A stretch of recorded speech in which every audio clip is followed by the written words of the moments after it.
Thank you. Second, it has been moved and seconded that we adopt the agenda for today. Welcome to another public hearing in the disposal of asset of the former president by the Special Select Committee of the National Assembly today, Tuesday, 22nd of July, 2025. Welcome, Mr. Davo. I wanted to remind you that you appeared yesterday. You are appearing on the oath, and pursuant to the provisions of the 1997 Constitution of the Republic of the Gambia, it constitutes contempt of the National Assembly knowingly withhold, misrepresent, or conceal any information relevant to the committee's work. Since you are on the oath yesterday, we will proceed with the testimony for today without any other thing. Council, if that is okay, we can proceed because he's on the oath yesterday. We can proceed with him today. Yes, Honorable Chair. Thank you. Thank you.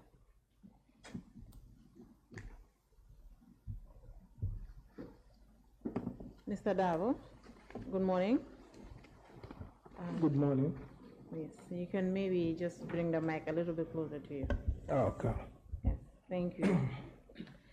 Please state your full name and designation for the record.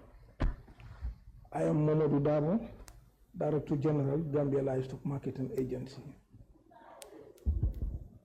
Thank you. Can you confirm that you gave a statement to the investigators of the Special Select Committee? Yes, I gave it to them yesterday. Very well.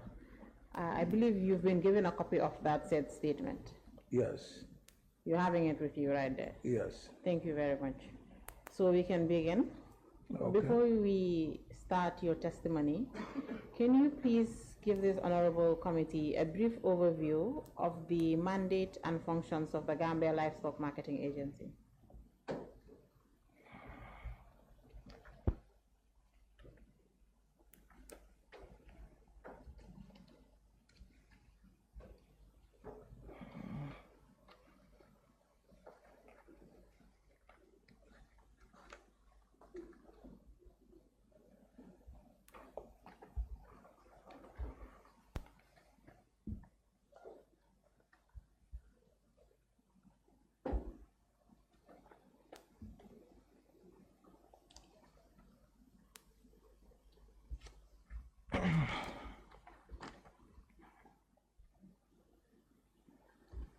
Yeah, thank you very much.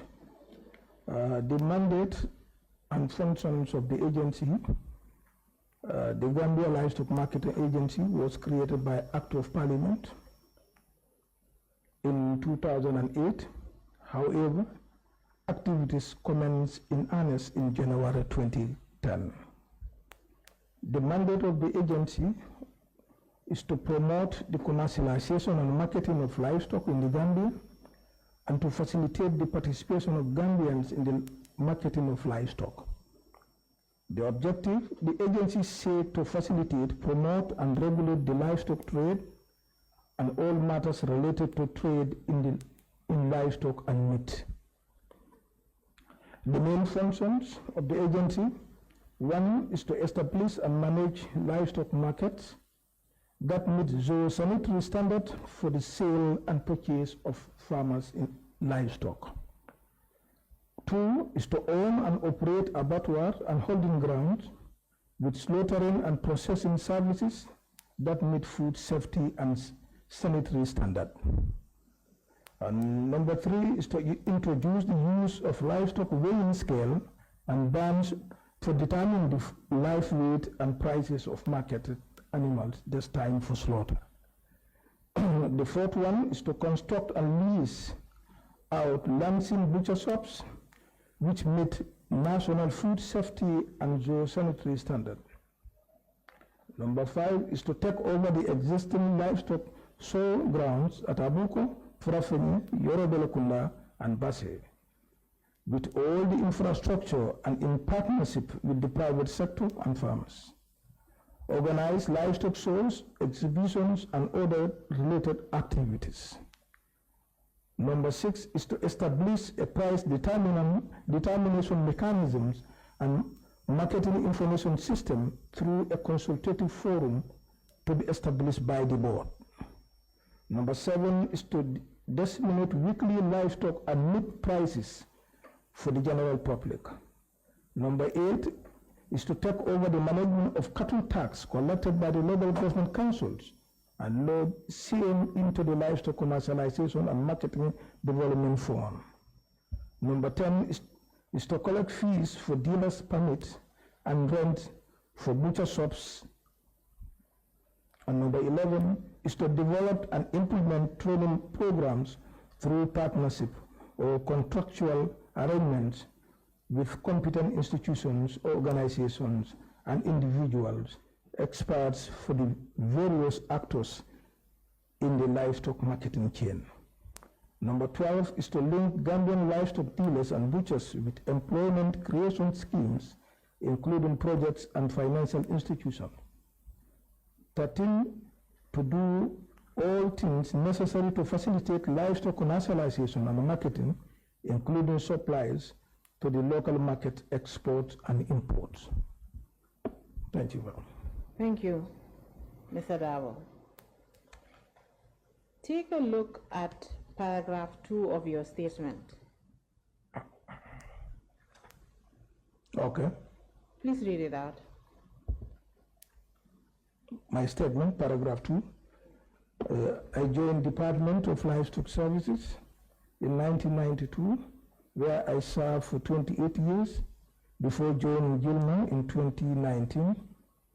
I currently serve as the Director General. I hold a master's degree in animal production system, a bachelor's degree in agriculture, majoring in animal production, a high diploma in agriculture, and a certificate in animal production and health. Thank you. You stated that Gilmer was established by an act of the National Assembly in 2008 and began its operations in 2010. Yes. So according to your paragraph 2 of your statement, in 2010 you were with the Department of Livestock Services. Yes. When you joined Gilmer in 2019, did you join the agency as its Director General or you were holding another position? I joined the agency as Director of Technical and Field Services. When did you become the Director General? I became in June 2022. In June 2022? Yes. Can you differentiate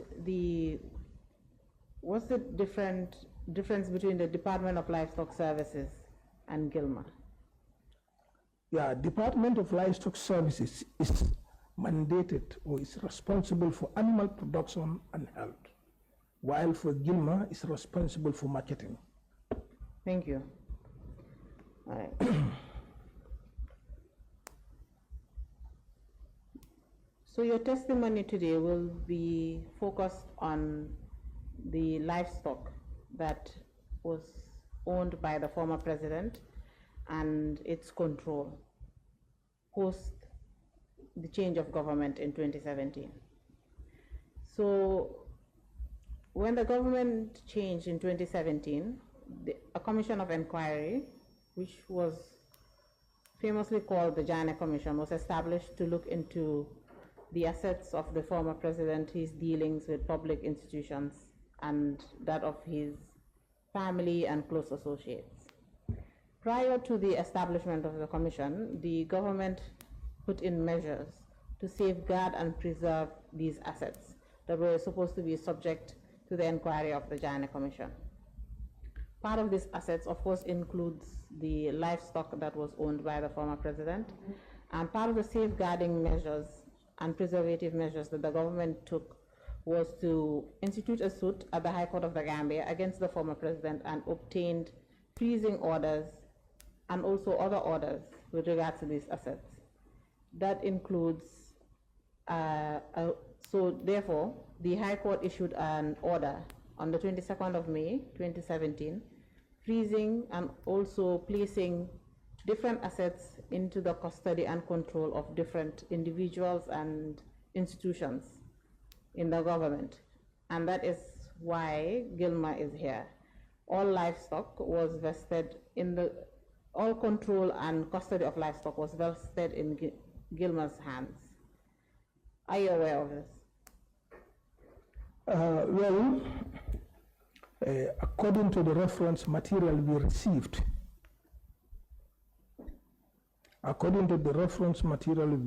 or we have seen in our records, indicates that they received first a letter from the Minister of Agriculture indicating them that there was a court order for them to take over all the livestock.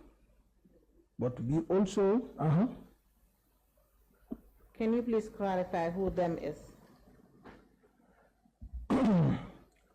Just be specific, please. Be specific. Yes.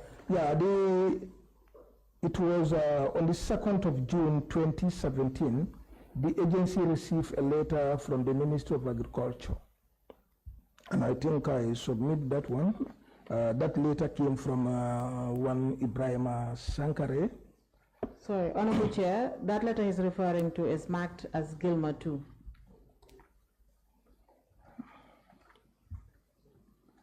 Okay, the letter is from from Ibrahim Sankare, informing the agency that, can I read? Or just to give you a brief synopsis? Yeah, no need to read it. It's short, okay, so then, you just then receive a letter from the Minister of Agriculture, signed by Ibrahim Sankare, that the agency should take over the livestock. Then the agency also responded to the letter, which was written by Mr. Ibrahim Cham, telling them of their willingness to do it, but there are one or two things that need to be clarified. One, the modalities and conditions for implementation, the assignment was not spelled out, and a copy of a court order was not also given. So this letter was sent to the Ministry of Agriculture. Have you ever seen a copy of this order? No, I have not seen.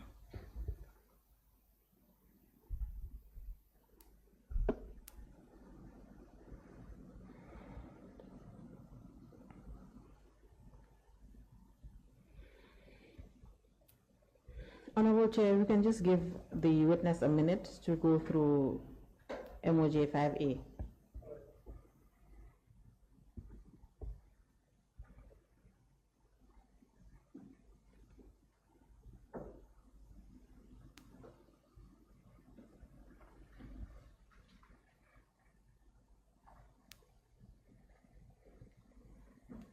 Mr. Davo, I believe paragraph, on the second page, paragraph 5 or paragraph 4? 4. 4, yes. Yes, 4.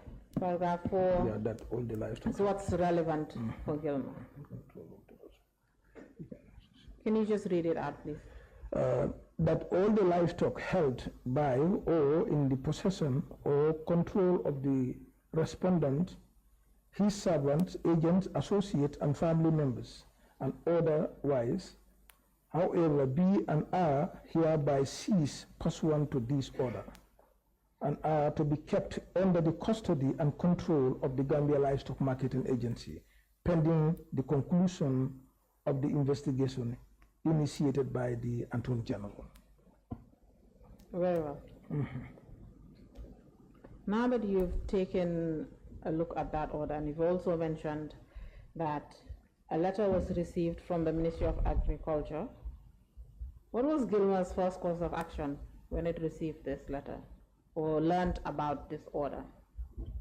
Well, what I know, because by then I was not there, but the letters that I have seen, that they respond to the letter, telling the ministry that the court order was not attached. So if it is not attached, then it will give them some issues, and they also attack proposed modalities for them on how for them to operate. After this was communicated, after the reply from Gilmer to the Ministry of Agriculture, did the ministry forward the court order? Well, I have not seen any. Very well.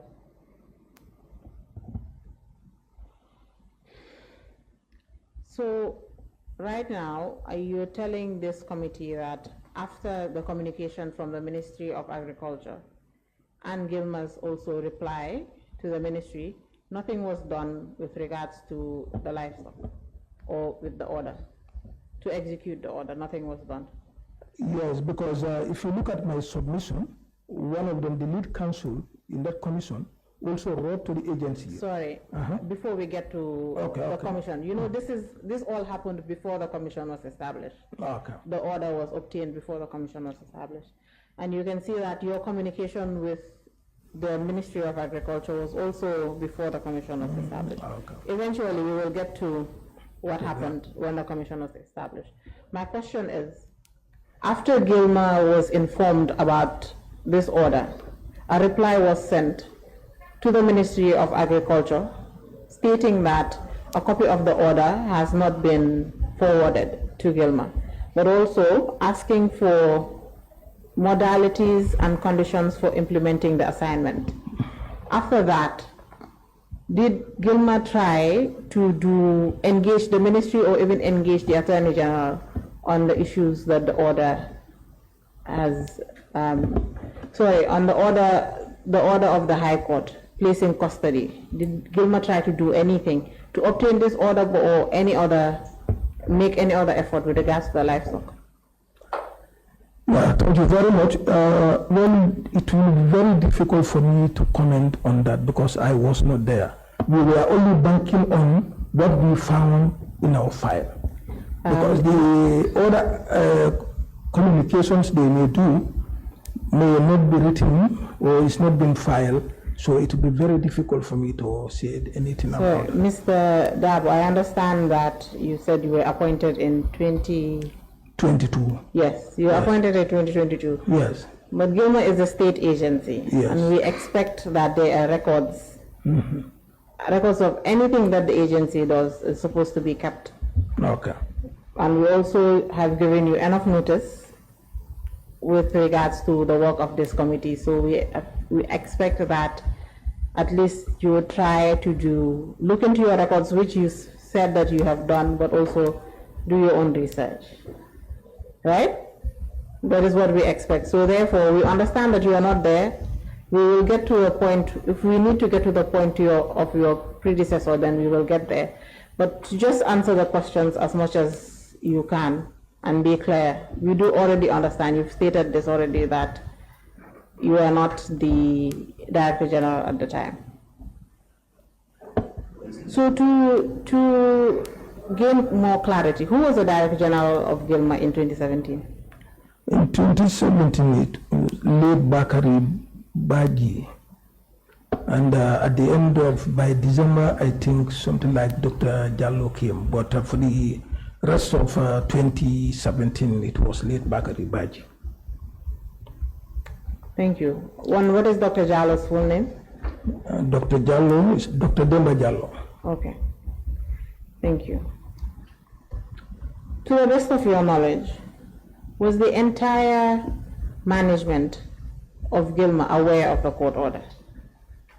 I know you said that the court order was not given to Gilmer, but were they aware that there's a court order that exists that is related to Gilmer, has spelled out paragraphs that are spelled out for Gilmer to take custody of the assets? Yeah, definitely the time we saw this, we know that there was a court order. But the only issue was that we have not seen the court order. I know. My question is, was the management aware? Was it only the Director General? Did you try to find out at the time who else, apart from the Director General, was aware of this order at Gilmer? You mean the time you sent the summons to us? No. In 2017, when this letter from the Ministry of Agriculture arrived to inform the Director General about the court order. Okay. After the letter arrived, who else, apart from the Director General, was aware of the court order? It's the Director of Technical and Field Service, the one who is sending correspondence, Mr. Ibrahim Cham. Mr.? Ibrahim Cham. Apart from Mr. Ibrahim Cham, is there anyone else? No, I don't know. To the best of your knowledge, was the board of directors of Gilmer aware of this court order? Well, I think they should be, because for me, as the DG now, any information that I receive, I communicated to even this one, this one, everything I communicated to my board chair. So I likely he should be informed. And who is your board chair? Currently? Currently, yes. It's Ibrahim Cham. Who was the former director of Technical and Field Services. Is now the board chair? Yes. Thank you.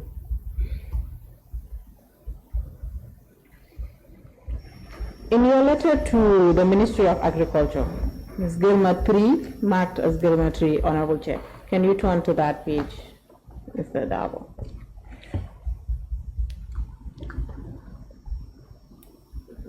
Paragraph 1 states, the modalities and conditions for implementing the assignment was not spelled out in the letter.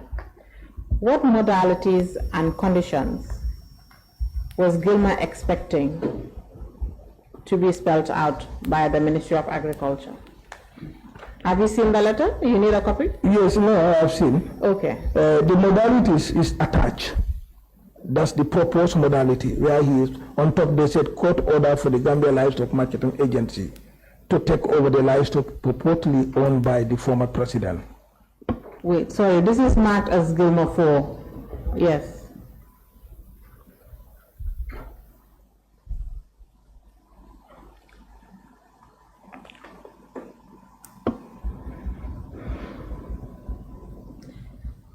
Are these modalities standard practice or standard operating procedures for Gilmer whenever it has to take over livestock, or did you call it a market show? Livestock show. Livestock show grounds, yes. Yeah, normally if you are to take anything you have been written, then there must be terms of reference and modalities. So they are also suggesting modalities to the Ministry of Agriculture to look into those things, because they have not received the court order.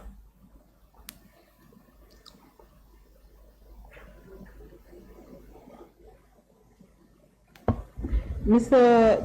Dabo, you've now seen a copy of the court order. Yes, yes, I've seen the copy of the court order.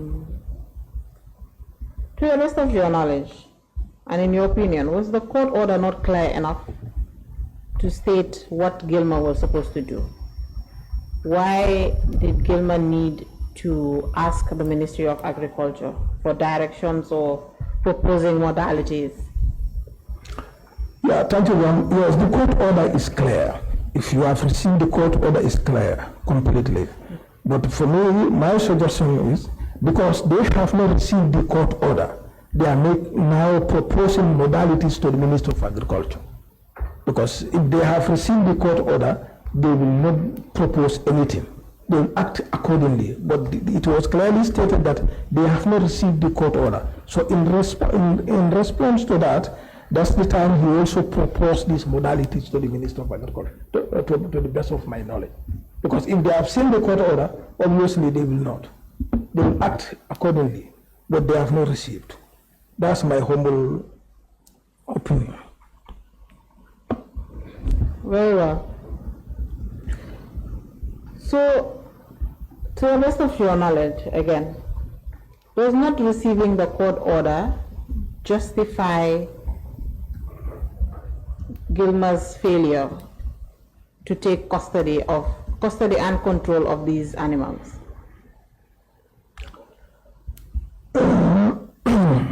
You know, if you do not receive the court order and you don't have the terms of reference, so looking at these animals where they are, there must be logistical requirements, because one is at Kanilai, Farato, Banjulunding, they have to travel and they have to go with staffs, the other expenditures. So any money you spend in Gilmer, at the end of the day, will be audited by the National Assembly. So if you don't have any supporting document attached to that, they will query you. So that's my own, but for me, maybe that's why they have not, at that initial stage, then they respond to the ministry. In your search for records, is there any record showing the Ministry of Agriculture's reply to the letter Gilmer sent on the, let me get the date, on the 5th of June 2017? No. So there was no reply from the Ministry of Agriculture? No, we have not seen any. Very well.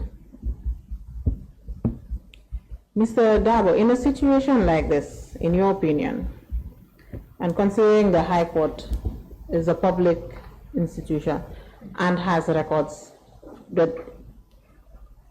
of this order that it can give out to anybody that requests it, wasn't Gilmer supposed to take up responsibility and go to the High Court to get a copy of this order?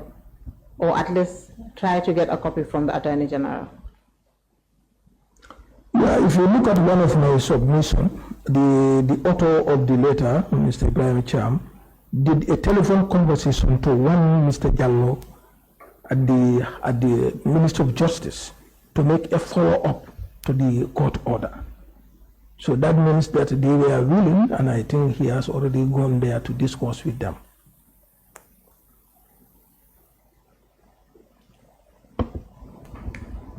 Very well. And to the best of your knowledge, what was the outcome of that phone conversation?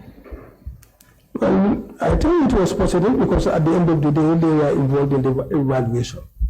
Because if they did not go there and they discuss, then they will not be part of the evaluation. Now that you've mentioned the evaluation, let us move to post-establishment of the Commission of Inquiry. Okay. After the Commission was established, from the records, it shows that the Commission did write to Gilmer seeking for an update, as it should, because from the court order, Gilmer should have already, at the time the letter was coming from the Commission, Gilmer was already supposed to have custody of the livestock, right? Yes. Good. Do you have a copy of that letter with you? Yes, I have the copy. You don't have to read out this letter, but can you just tell us what the genesis of this letter was? Yeah, the letter that was sent to the ministry from the lead counsel was to give them the entry report of the livestock under their custody. Please continue. Yeah, so the letter that they received from the lead counsel by then is for them to give them an entry report of the livestock that's under their custody. Okay, and did Gilmer respond to this letter? Yes. What was Gilmer's response? You don't have to read it, you can just summarize. This is Gilmer 6, by the way, Honorable Chair. Yes, they responded. One of them is that they are willing and committed to do the work, but they want them to give them terms of reference and also logistical modalities.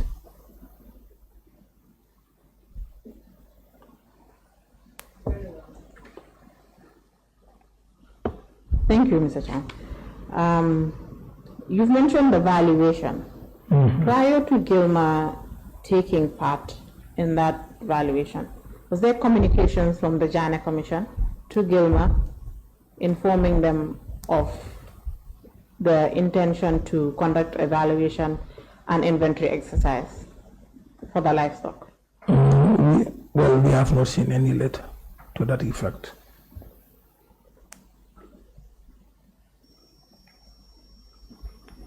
So there is no communication from the Janneh Commission regarding valuation and tagging and inventory? What I know is that from the records that the Director of Technical and Field Services communicated to one Mr. Jallo at Justice. Then he went there, then they discussed, or through telephone communications, then this issue was traced out. But we only found the valuation at our annual reports. So you only found? It at one of our annual report, 2017 annual report, on page 21, where they said national assignment. Very well. Please take a look. We're going to give you a document. You Okay. take a look at it. Honorable Chair, the document will be it's marked MOJ 8F1. The relevant page is the third page. Third page of MOJ 8F1.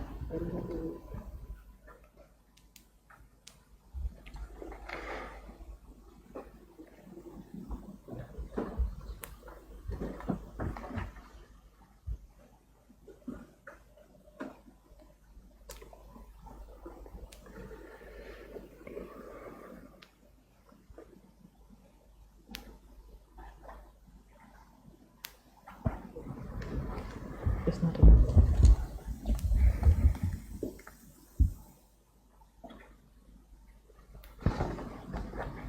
Honorable Chair, if you can give the witness a minute or two to just take a look at 8F1, page 3 of 8F1. Mr. Dava, it's already open to that page. Yes. Good. You can just take your time and look at it. Okay.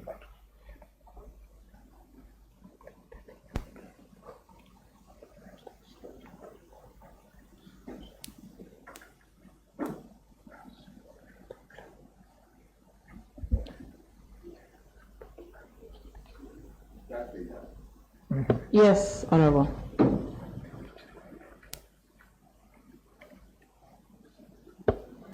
It is an order of the Commission of Inquiry regarding an interim order regarding the livestock.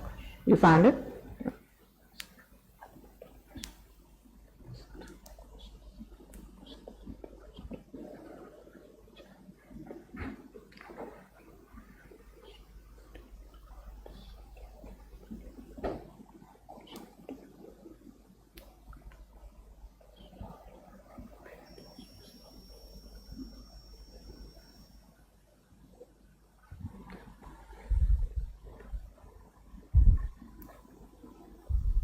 Yes, I have seen it. Very well. So the order, second paragraph of the order is stating that Gilmer had failed to take custody and control of the livestock, thereby leading to consequences which are stated in paragraph B. Can you please read out paragraph B? The Registrar General report addressed to the Chief of Defense Staff containing allegations that one Major Janneh has slaughtered 400 cattle for unknown purpose. Mr. Dabo, this is one of the consequences of Gilmer's failure to take custody and control of the livestock. With accordance to the order of the High Court issued in May 2017. Prior to today, before reading this order, were you aware of such a consequence? No. You will agree with me that such a consequence is coming about due to Gilmer's failure to take custody of the livestock. Yeah, if you read this order, it's in reference to the letter that was wrote by the then Director of Technical and Field Services on the 11th of October 2017, notifying them that they regret to inform them that they could not implement the court order because of ABC being stated on the letter. I don't doubt what the content of Gilmer 6. What I stated is that the slaughtering of 400 cattle was done or can be attributed to Gilmer's failure to adhere to the contents of the order issued by the High Court on the 22nd of May 2017. You will agree with me that the High Court placed the custody and control of livestock under Gilmer, and then Gilmer was supposed to take control of these livestock, which it failed to do, which brought about different consequences, and the slaughtering of 400 cattle is one of those consequences. You'll agree with me? Well, it will be very difficult because if you could remember the time, though I was not there by then, but the time they received the first letter from agriculture, they told them that they have not received the court order. And again, the lead counsel also wrote to them, and they also clearly stated that they did not receive the court order. So now, if they did not receive the court order, the consequence, that's my own thinking, the consequence and other things in that order may not be known to them. And they also stated that they cannot do it without terms of reference. They don't have logistic support to do it because these are in different locations. Mr. Dawo, that is not in dispute here. Okay. Yes. Gilmer, but you will agree with me that Gilmer was aware there's a court order that exists that is related to them. Yeah, because they received the letter that was a court order. As a state agency, if a ministry gets in touch with you to inform its management and the Director General, there's this particular court order, but the ministry has failed to attach the order to that letter, shouldn't have Gilmer taken up the initiative to try to get in touch with the Attorney General or even the High Court to obtain a copy of that order? No, frankly speaking, it's difficult for me to come because I was not there by then. Very well, no problem. Yes. Let's assume the court order was issued last month, and the Ministry of Agriculture wrote to you to tell you there's an order of the High Court that says you're supposed to take custody and control of livestock, placed somewhere, anywhere. But a copy of that order is not attached to you. Are you telling me that that is the same thing you would have done? You would have just sat back and just continued with your activities and not try to obtain the order in any way? I write to them. I will also call them. They can even send it through WhatsApp. Then we see, oh, I can come to Banjul, then have the access to the, if they have the court order with them, if it is me. Thank you. That is what I was looking for. Because as a state agency, you cannot state that, yes, Ministry of Agriculture informed me about the order, but then an order was not given to me, therefore, there's nothing I can do. Had the order been obtained by Gilmer itself, had taken the initiative to go and obtain this order from the High Court or from the Attorney General, then issues such that are highlighted in the attachment to Gilmer 3, sorry, let me get the, yes, Gilmer 3, then all the consequences that followed in Gilmer's failure could have been avoided, isn't it? Yes. Thank you.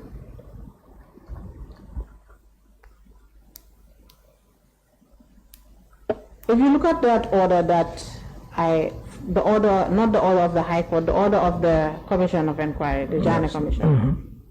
What's the date? Turn to the second page. What's the date on the order?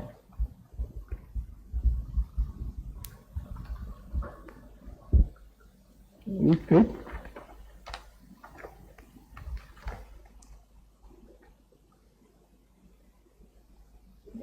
If you just turn to the second, at the bottom, at the end of the order, sorry, there's a date on it.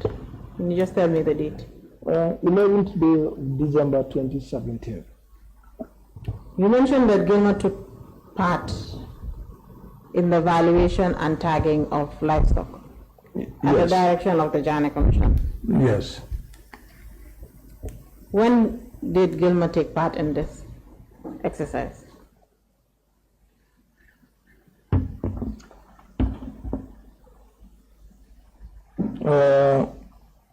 According to the assignment, okay, it was on Sunday the 24th to Saturday the 30th December.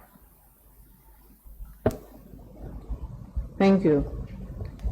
If you look at paragraph 2 of the order, it states that the Director of Livestock is hereby invited to advise the Commission on the best approach to valuing and selling the animals to the best advantage. Was this advice given to the commission? Well, I have not seen any reports on that, but what I have seen was that was the telephone conversation between the then Director of Technical and Field Services, to an extent that after that discussions, they proceed into the evaluation. How did you learn about the telephone conversation? It's written somewhere else on one of my submissions. Yes, I know it's written in your statement. I'm saying, how did you learn about this telephone conversation? Who told you about this telephone conversation? It's clearly written here. It's on the submissions we did. And sometimes, if you also have some issues, then we contact our board chair to assist. So it's your board chair that informed you that Gilma had telephone conversations with the commission? It's already clearly stated. I know that. Yes, I want you to say this for the record. Remember, there are people watching that are not reading these documents that we have before us. Yes. So yes, who told you about this telephone conversation? The first thing I see was I saw it on the records. Very well. Yes. On the records written by who? By the board chair, the former Director of Technical and Field Services. That is Mr. Ibrahim Cham, correct? Yes. Thank you.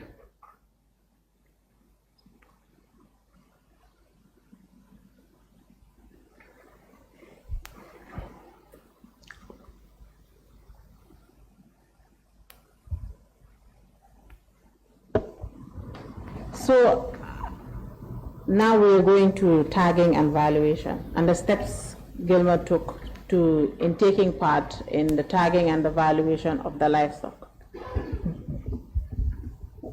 So I believe you have there's a short report that you have. Maybe you can now just bring it out. We will get to the report very soon. From your submissions, there's a report, there's a comparative report.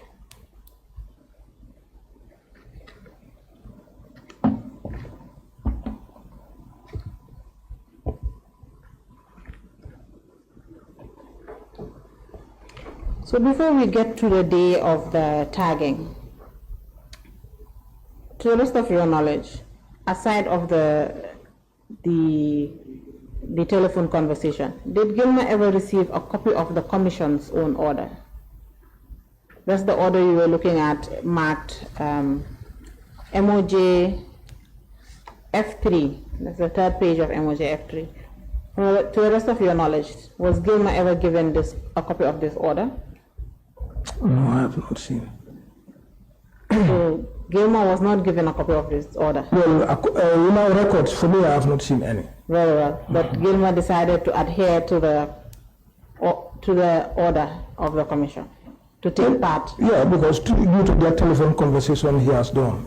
That's my thinking. That is your thinking? Yes. But the letter of the Ministry of Agriculture was not sufficient for Gilmer to take custody and control? Yeah, that one also was sufficient. It was sufficient, frankly, but there's gaps.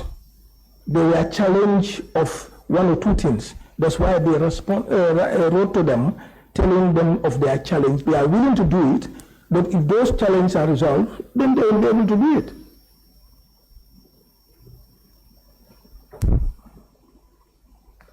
Noted. So now we are getting to tagging. There's, on that document that you've been given, the one to your left. Yes. Yes, the one to your right. There's turn to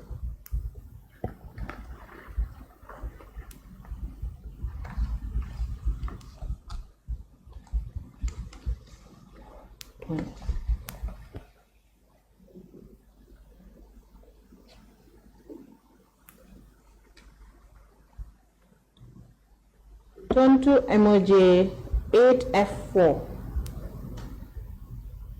You're at MOJ 8F3.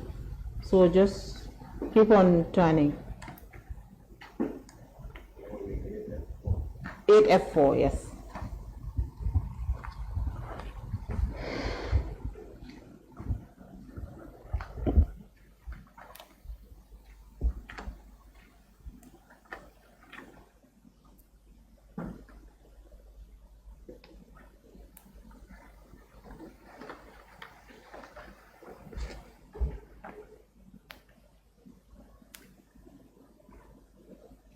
Yes, emoji 8F4, huh?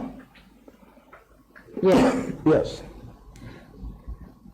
So emoji 8F4 is livestock tagging budget. It has listed the people that took part in the tagging exercise. It states number 2, deputy director, livestock. Okay.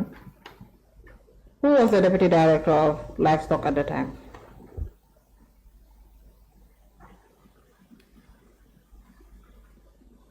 Yeah, it's supposed to be This was prepared in December 2017. It's a document from the Commission of Inquiry. Mr. Ibrahim Acham. Mr. Ibrahim Acham.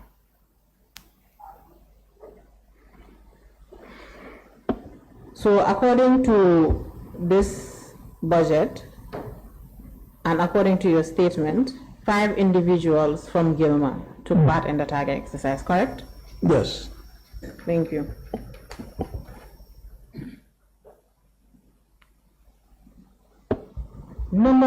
Turn to paragraph 7 of your statement. Paragraph? 7. Okay. Of your statement that you gave the investigator. You've listed the people that took part. Yes. In the tagging exercise. Yes. And you have Mr. Ibrahim Acham, Mr. Samba John, Mr. Sheriff Bah, Mr. Buba Konta, Mr. Samba Sow. Are these people at the time, were they all employees of the Gambia Livestock Marketing Agency? No. Which one of them were employees? Mr. Ibrahim Chan, Samba John, and the driver.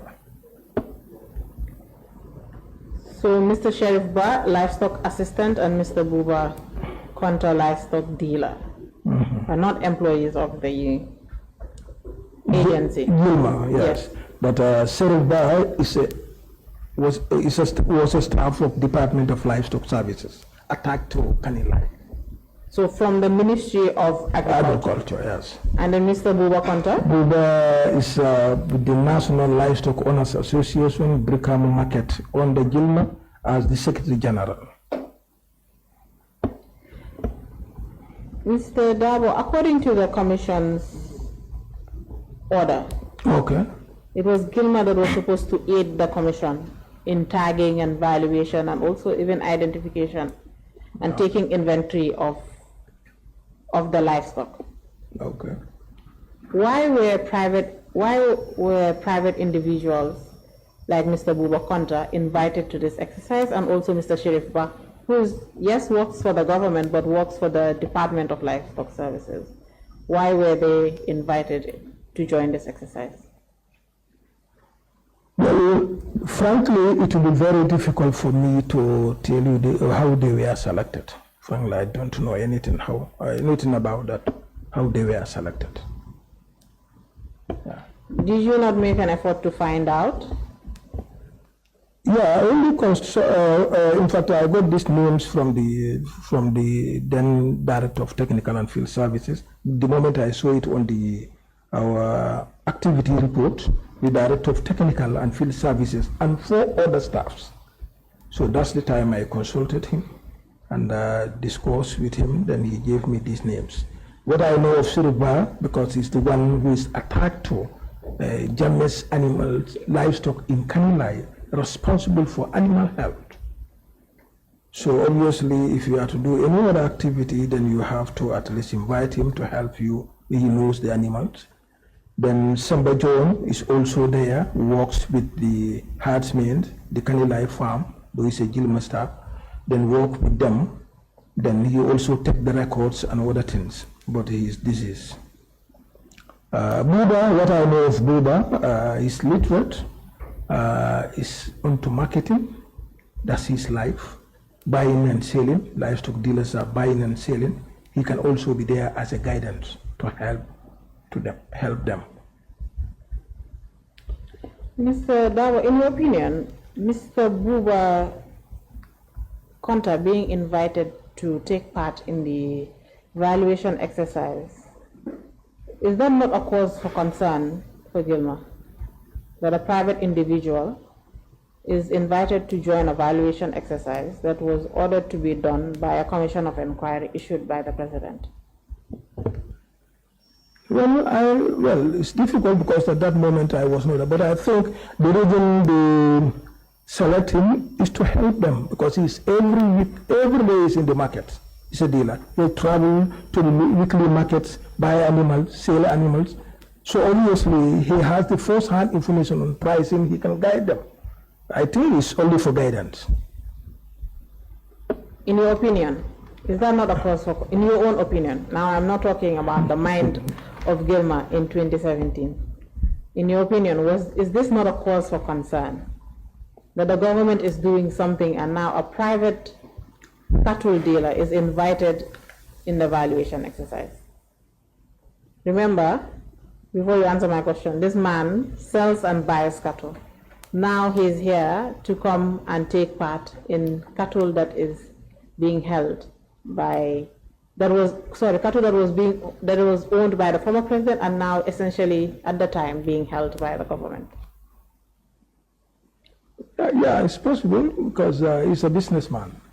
It's private. If they are to select only governments or Gilmer staff, definitely he should not be there. But I was not there by then. I don't know exactly why they select him. Yes.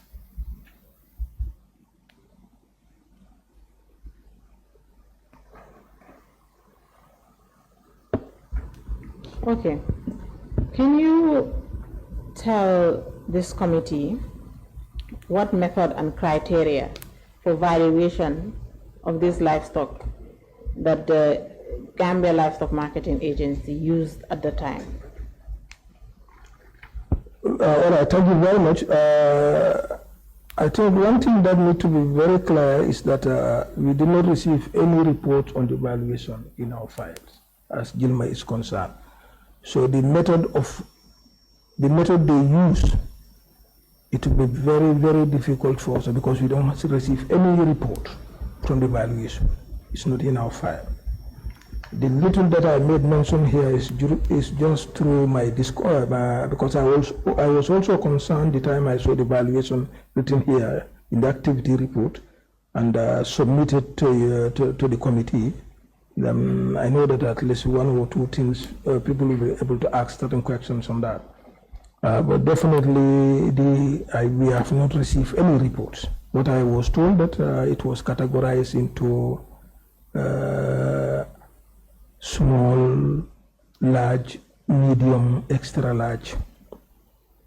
Those are the process that they used and they were tagging, but because some animals were aggressive, they find it very difficult now to restrain them and tag them.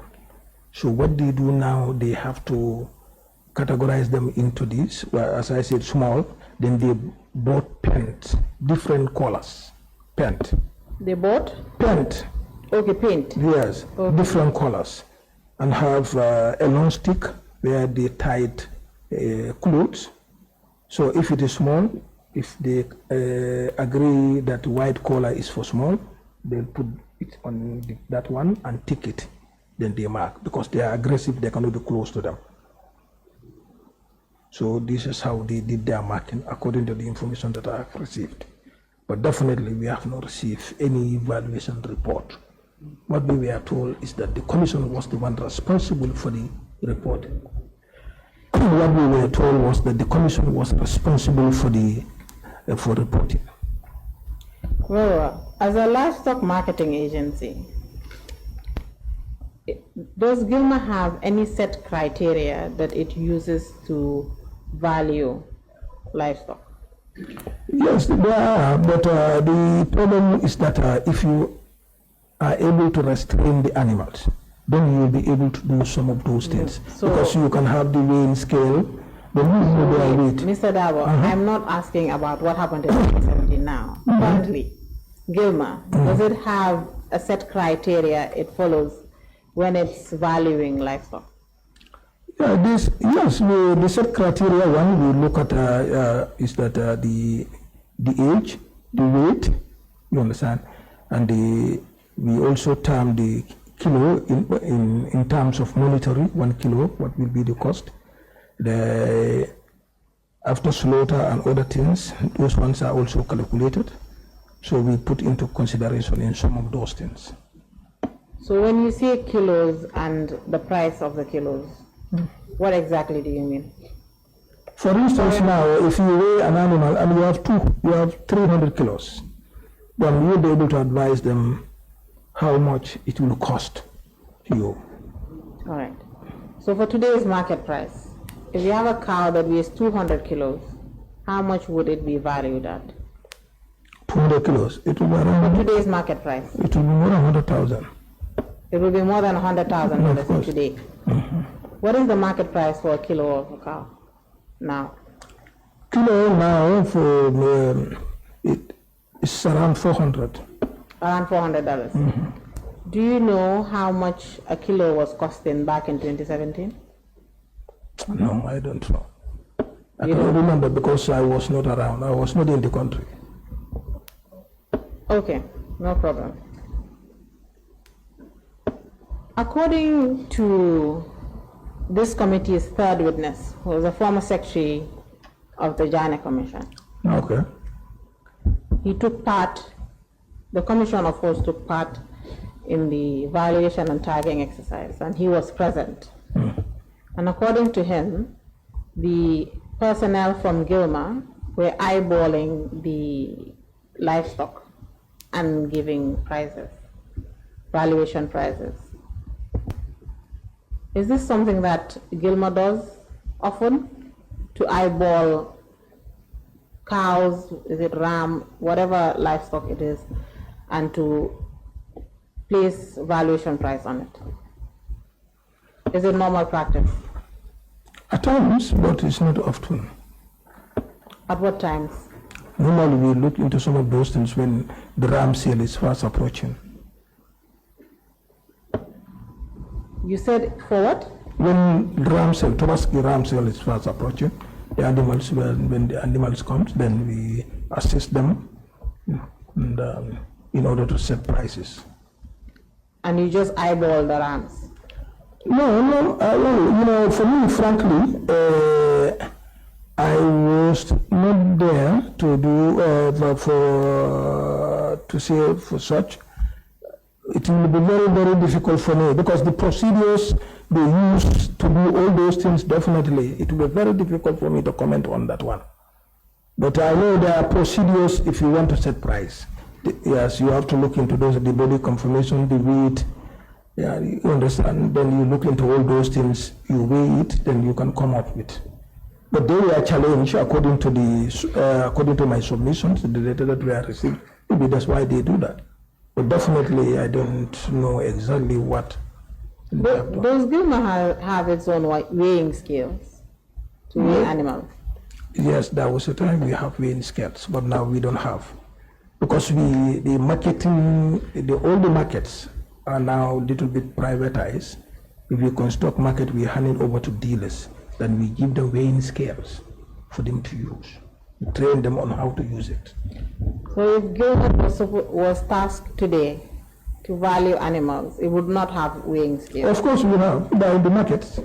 So you go to the markets and take those scales? Yes, they're in the markets.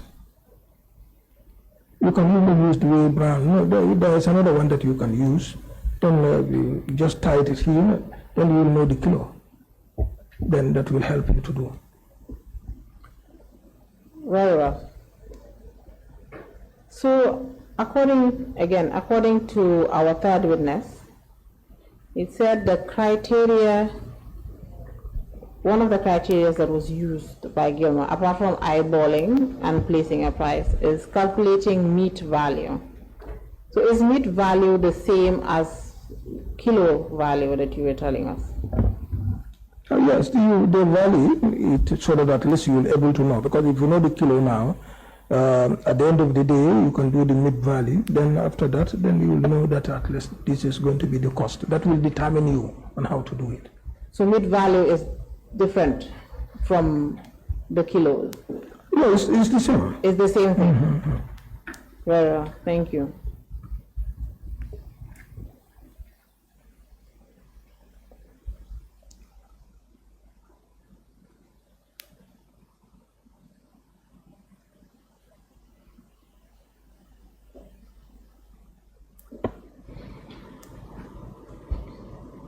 Let's turn to emoji F3.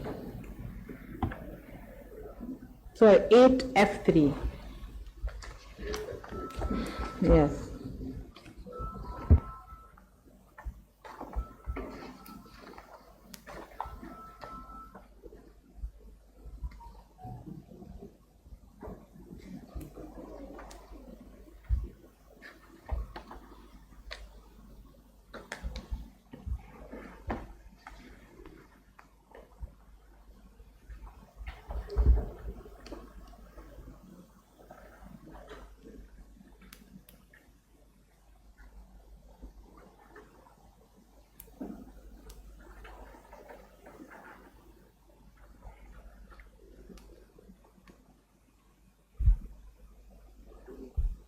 Apologies, sorry, it's 8F4.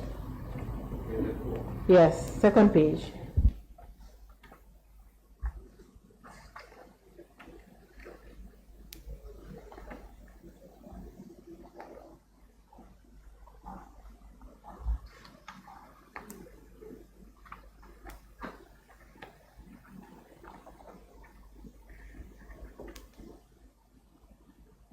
With F4, huh?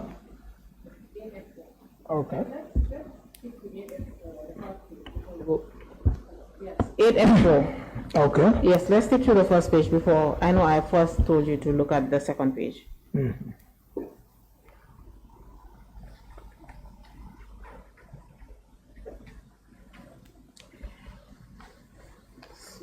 We've looked at this table before, and it's list out the people that were present.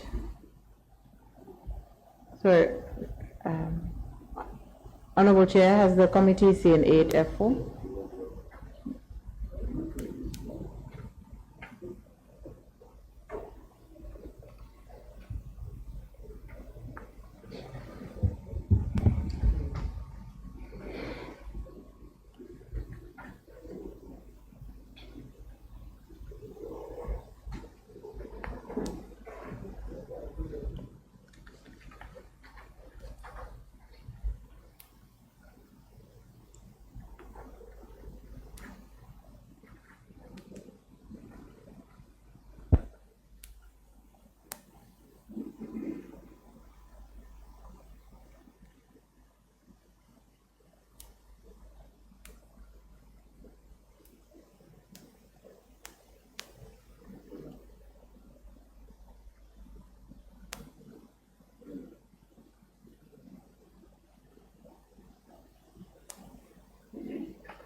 Thank you, Honorable Chair.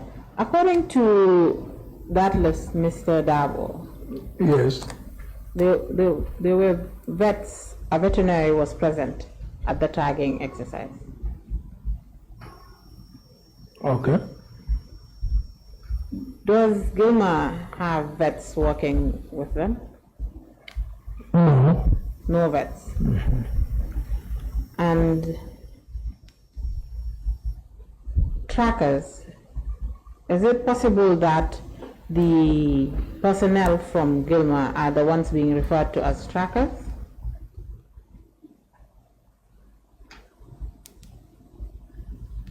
Well, I don't know. You don't know. Yes. Very well. Turn to the second page. You should be looking at a document titled Commission of Inquiries Livestock Record Sheet. Okay. It's a table. It's quite long. You will be turning to many pages. Can you see it? Yes, yes, I'm saying. Can you please just read out number 1? Number 1, there's a tag number 1768, type of livestock cow, sex female, estimated weight or kilo 40, price range. Yes. You should be talking on the mic. Okay, sorry. The mic. Please, sorry. Okay, serial number 1, then the tag number is 1768, type of livestock cow, Sex female, estimated weight kilo 40, price range $7,200, location Kanilai.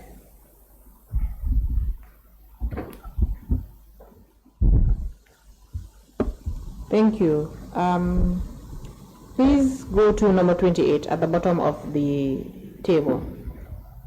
Okay, that one, the tag number is 7648, cow, female, and the estimated weight is 110, and the price is $19,800.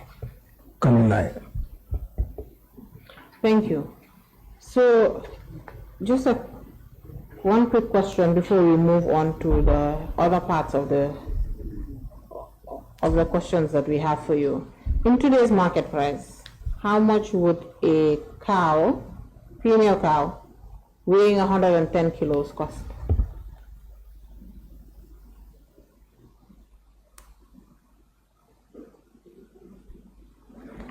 Well, now you know, it will be difficult for me to tell you actually. Currently now, 110 kilos. How much will it weigh? How much is the current kilo? The current kilo is about $40. $400. $400. Yes, $400. So that will be 44,000 in today's market price. Thank you. But that will be the carcass. The carcass? Yes, carcass. Is the carcass price different from a live cow? Yes, yes. Which one is more expensive? Which one is? Which one will be more expensive? The carcass will be more expensive. More expensive than? The live one. Okay. Why is this? Can you please explain to the committee why this is the case? Because the live animals, you have to look into so many things. At the end of the day, if you slaughter, the hide has to be removed. The feces, all unwanted materials has to be removed, and even the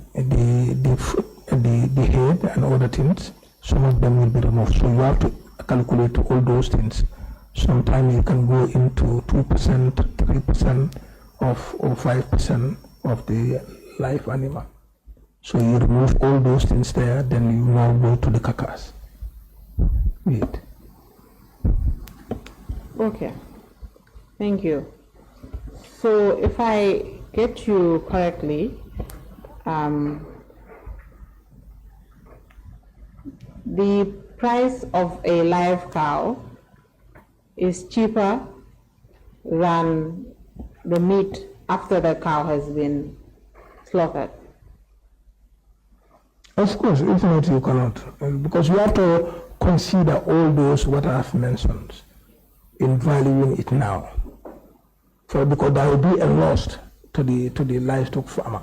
What I'm saying is that the live animal, when the animal is alive, that one has to be expensive. Because at the end of the day, if you slaughter, these all unwanted materials will be removed. So obviously, if it is not on the higher, if it is not more than the carcass weight, obviously the butcher will lose. So it has to be more than. So you're saying the live animal has to be more than the carcass? Yes. Okay, so you're correcting what you said earlier. Yes. Okay. Now I was a bit perplexed when you said that. Okay. So apart from Kanilai, are there other places that Gilmer accompanied the commission to do tagging and valuation of the livestock? Yes, it was Faratu and Bendundi. In Kanilai, how many animals were tagged? Yeah, unfortunately, we did not receive any letter. We don't have any report on those ones. Then we consulted them. What they told us that it was the Janneh Commission who was responsible for reporting. When you consulted who? Mr. Cham. In my submission, in fact, it's there in the report, saying that all the reports, reporting was done by Janneh Commissions. They were just there to guide them and advise them on what to do. So Gilmer took part in valuation and tagging exercise, which spanned over 3 days. About 3 days. Look at the, sorry, let me just guide you. There's a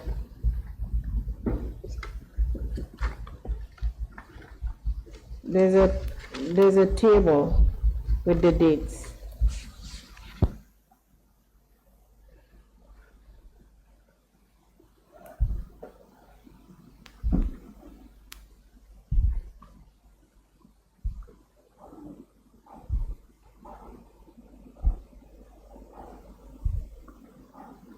Yes, so that according to the Commission of Inquiry, that is MOJ 8F4, the tagging exercise took 5 days. So Gilmer spent 5 days conducting tagging and valuation exercise, accompanying the commission to 3 different farms to tag and value the livestock there, and did not prepare a report of its own? Yes. Is this normal? Does Gilmer take part in activities that it does not prepare reports for? Of recent now, for us, if we involve in any activity, we write reports. So this one, I don't know why they did not write report.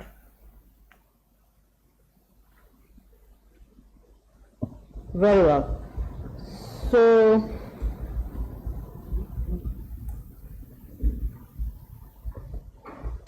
please refer to your comparative report. That is, you've titled it Record of an Inventory of Former President Janneh's Cattle at Kanilai Farms Limited. Honorable Chair, this is marked as Gilmer 7.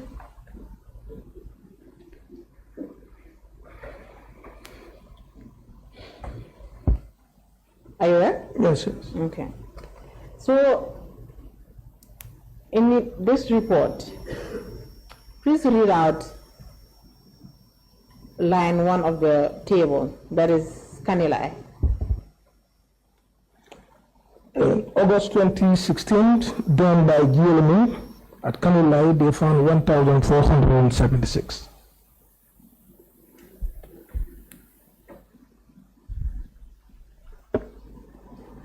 And then, so in August, 1,476. Yes. Are these 476 cattle, sorry, livestock, is it only cattle?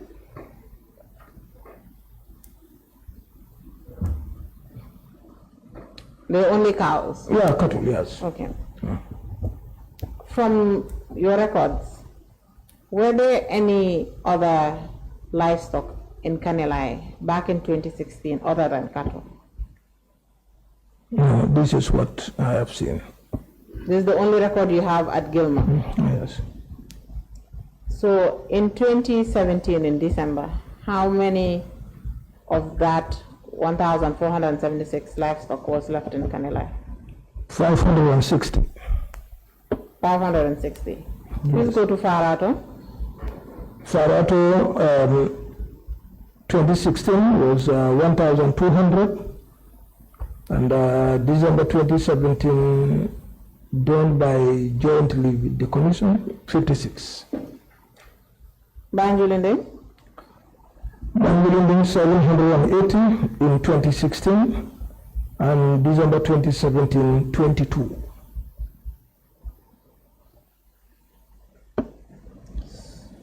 $780 in 2016 and 22 cows. In December 2017. Thank you. So the total, according to this report and according to your statement, the total number of cows or cattle at these 3 farms was 638. That was jointly done by with the commission. With the commission, yes. And then the one Gilmer did on its own? How many? This was 3,456 in August 2016. Very well. Okay.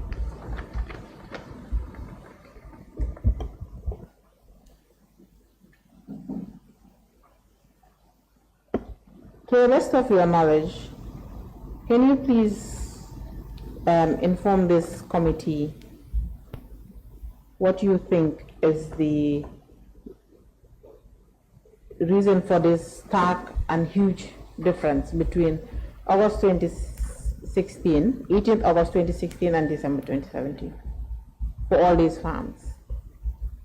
What can possibly be the reason for the depreciation? Well, when this August 2016, Biden, the former president, was in the country, responsible for his cattle. Now he left 12 months, he's not around, anything is possible. What do you mean by anything is possible? Looking at the difference of 2,818 difference, well, it's difficult, but if he is around, no one will take his animals. So they know that he is not around now. The difference, according to the report, this is what they found. Very well. So to the best of your knowledge, why did Gilmer conduct an inventory at these farms for the cattle in 2016? Thank you very much. But definitely it will be very difficult for me to answer that because for me also I don't know. Frankly, I don't know. Okay. So apart from these farms, in the general course of Gilmer's work, does Gilmer ever go out to farms across the country to conduct survey or inventories Of the livestock? No. Normally we do conduct, Department of Livestock Services conduct livestock census where they will count animals and have. But apart from that, for Gilmer to go around the whole country to, no. So this is totally out of Gilmer's mandate? Some of these things I heard that they were involved, they were assigned by the former president to do it. They were just assigned, but it's not part of our functions and mandates. I read all those things there. This thing is not there at all. It can be an extra one. You said you heard. Who did you hear this from? They go around to, that's why they are president's farms. Yes. Sometimes we assign them to do You it. said you heard. Who did you hear this from? We withdraw that one. You've already stated that on the record. Where did you hear? Since it's outside Gilmer's mandate, but Gilmer was still doing it, so how did you receive this information? These were staffs in the agency. The staff of the agency informed you? No, yes. Well, because I was also worried, that's why I just asked. Why? Why were you worried? Because looking at our mandate, so we did not, it's not there. But sometimes, if executive directives come, sometimes we may act on it and do it.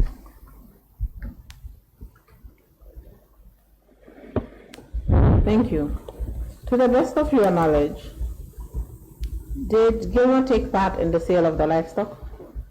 No.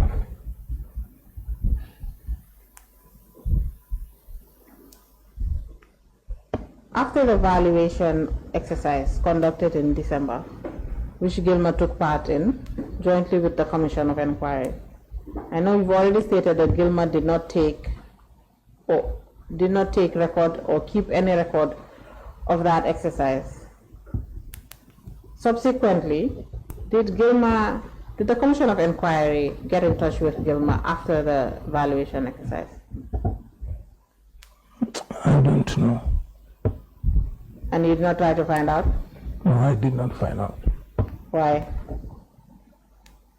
Yeah, because the moment they said they do not take part in the sales, they only took part in the evaluations and they did not also have the reports, then that makes everything for me no need to proceed to ask. Thank you.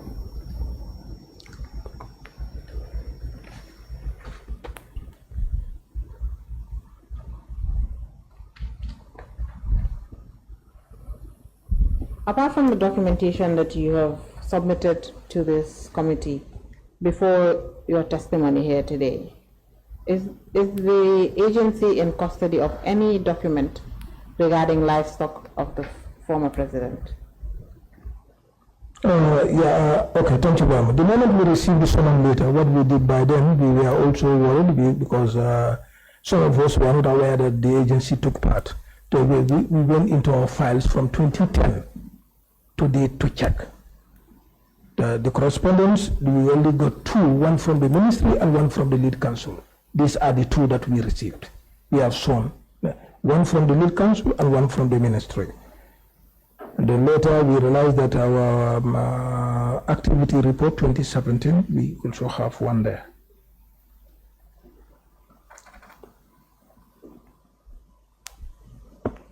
Honorable Chair, that is all I have for this witness.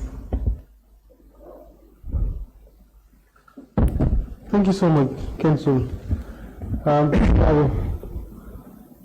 Of course, you have some questions from my colleagues for more clarification on the issues. Before I hand it over to my colleagues, I want to ask, you did mention that Janneh did not have the court order through the Ministry of Agriculture. You did not receive it? Yes. Is Janneh currently, did you take over the central abattoir? Not per se. Not per se? Yes. You did not? What we received a letter from the Minister of Agriculture last year, January 2024, to supervise the central abattoir. But you did not take over the entire management? As of now, we are only on the supervisory role. We supervise them, their day-to-day activity. So that was also mentioned in the court order. Are you aware? No, I'm not aware. But the ministry wrote to you and then you... It was in 2024 that they wrote to us. We had a meeting with them. Then they wrote to us that now we can supervise. Though the agency then has to accept, then we supervise them. You will have that letter with me here. How about the butcher shops? Are you... Yeah, the management at the central abattoir are responsible for all the butcher shop and everything. Janneh is only there to supervise them and guide them. At the end of the day, at the end of every 3 months, we write a report, present to the board, where the permanent secretary, Minister of Agriculture, is about. How did you come to the conclusion that you accepted the letter from Minister of Agriculture to supervise the central abattoir and refused to take the order of the court to take care of the cattle from the former president? How did you come to that conclusion? You know, this one, the moment we had a meeting with them at the Ministry of Agriculture, but the current management. But they wrote to you? Yes. They wrote to you? Yeah, we agree in that meeting. On separate letters? Yes. And then you accepted the other one and refused the other one? No, this one, you know, was in 2017, saying the court order. I'm sure maybe they have not seen the court order. If they have seen the court order, they will act. But the things that I'm mentioning to you are also in the court order. Are you not? Well, because for us, we want to take over rather than to supervise. But definitely we cannot do that because it's difficult to say that, but that's the reality on the ground. Would you agree that the inaction of Janneh caused this country a serious economic loss of 400 cattle? Would you agree? It's very difficult to agree on that because according to the correspondence that I have seen, indicates that they are willing to do it.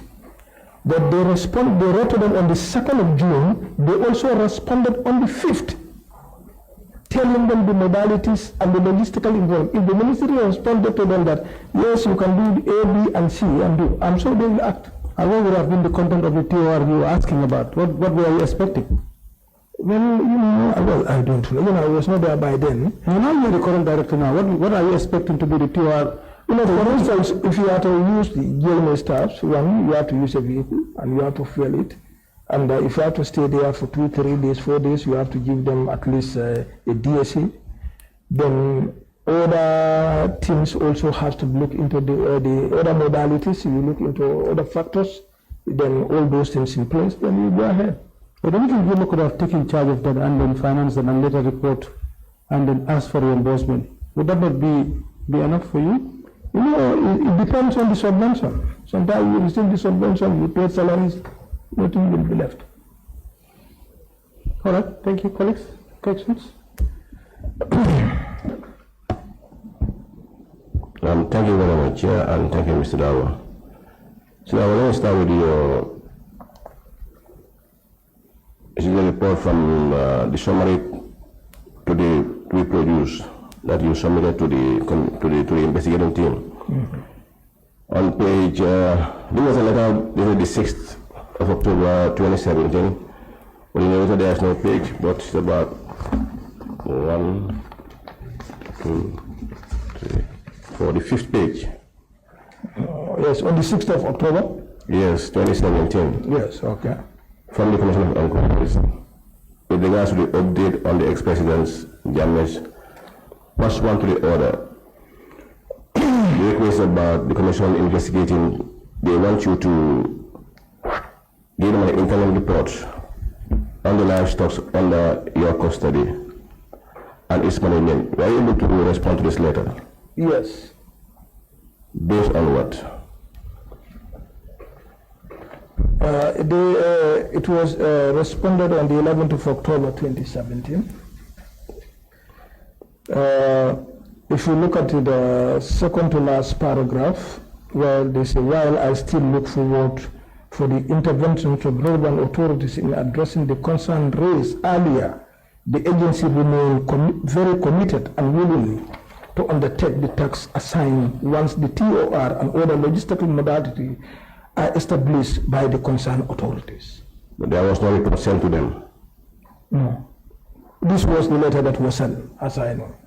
That was a reply to them? Yeah, reply, they respond to them. But if you go to page,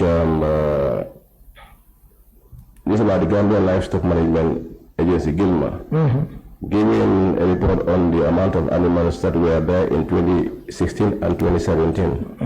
Was it on your response?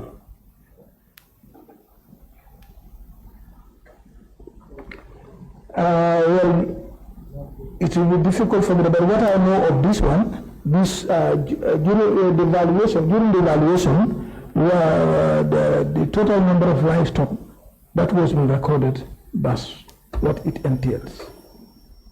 Mr. Dow, my problem here is, you said you cannot act because you did not have knowledge of the court order. And letters were addressed to you, still indicating the court order.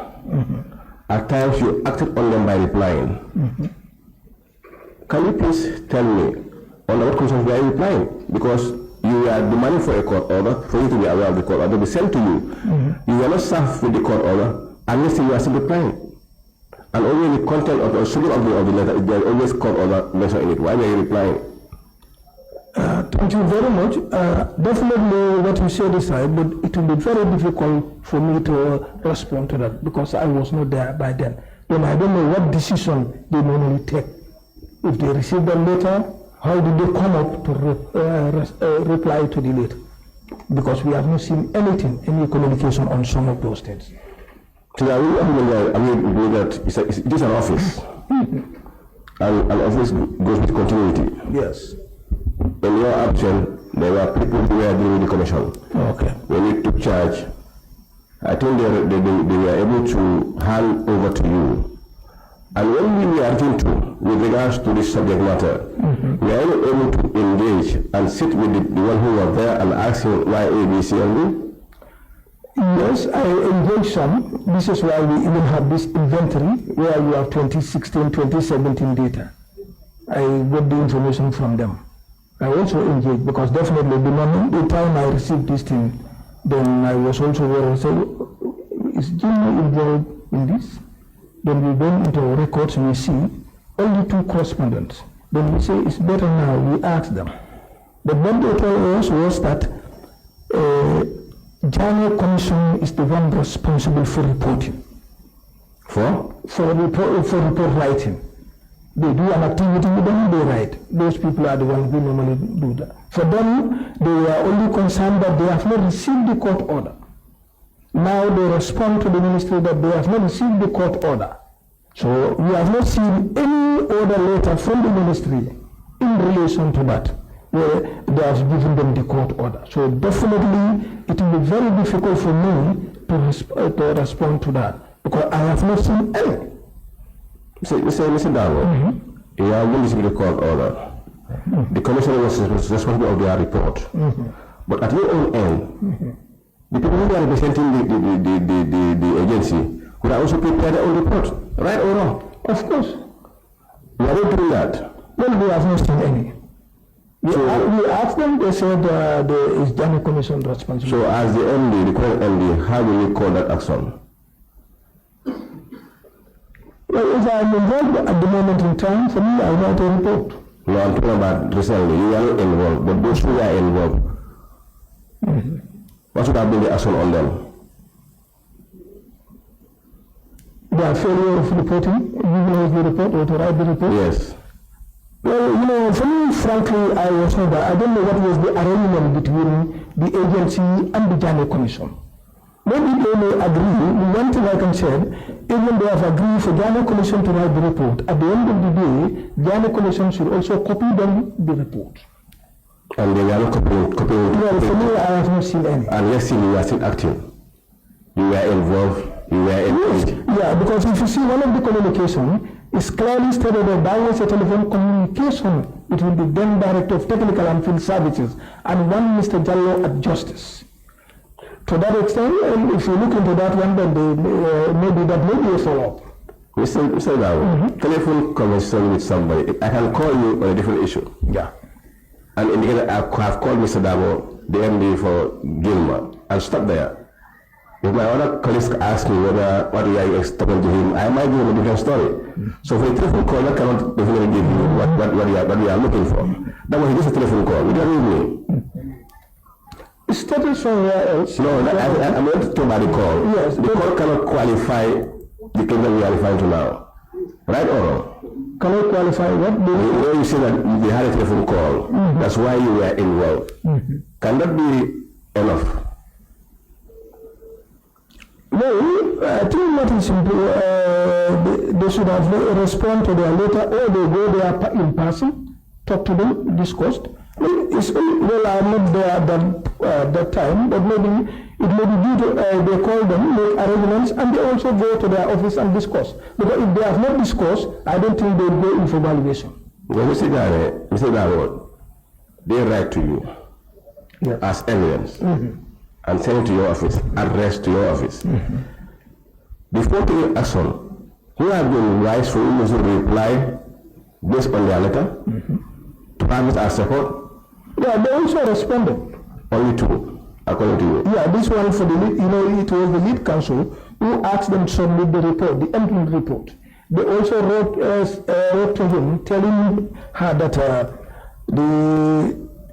they don't have the terms of reference and some modalities. This we are queries. No, we don't have A, B, C, and D. And up till now, those were not sent to you. But upon that, you were active. Yes, that's what we have seen. Yeah, when you said no, we cannot do because of A, B, C, and D. You acted because you were written to. Of course. Instead of continuing the same claim to say, I cannot act because I'm still looking for what I asked from you, you never did so. But you acted because you were written to. You are with me? Okay, coming to the issue of the valuation, in which your men took part. Yes. In your statements, when you were discussing with the lead counsel, she asked you how you are able to do your valuation. According to you, so the animal you are able to access them because of they were aggressive. So somewhere you are attacking them with paint based on colors, you are grouping them based on sizes. And this was how we were pricing them. The first thing I want to ask you is, can you tell me the minimum weight of a calf based on your experience? Calf. The minimum.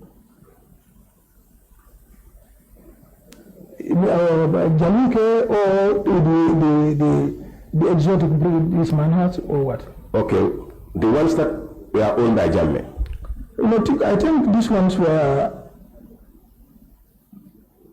exotic breeds, and they were cow, they were matured ones. And so, can you give me an estimated weight? Well, if it is for those exotic ones, it should be more than 150 kilos above. Mr. Dawo, looking at the report based on the price when they were doing the valuation, we have seen a calf weighing 8 kilos. Is that correct? Yeah, it's possible. There are a lot of issues attached to it. It's possible. It's possible to have 8 kilos. So can you? It's possible. Even for me, some of these things, if you look at it, they say a cow weighing 40 kilos. So you don't know the type of cow. For me, I thought it should be more than that one. You understand, with that price. But they were the 1%, and we have experts among them. You understand, that's my thing, because you have the then Director of Technical and Field Services, and then you have the livestock assistant who is also working with those animals in Kanilai, and you have the livestock dealer who is also frequent in selling and buying. You understand? So if they come up with some of these things, you are not there, definitely it will be very difficult for you to comment on that one. Mr. Lao, I think that is very fair here. Your guys were there. And in 2017, I think there were weighing machines for these animals. Until I find out, but that should be. But what they did mention was that the animals were aggressive, and they find it very difficult to restrain them. This is what they wrote. The animals were very aggressive. They find it very difficult to weigh them. But they were able to pay with what? With a long stick.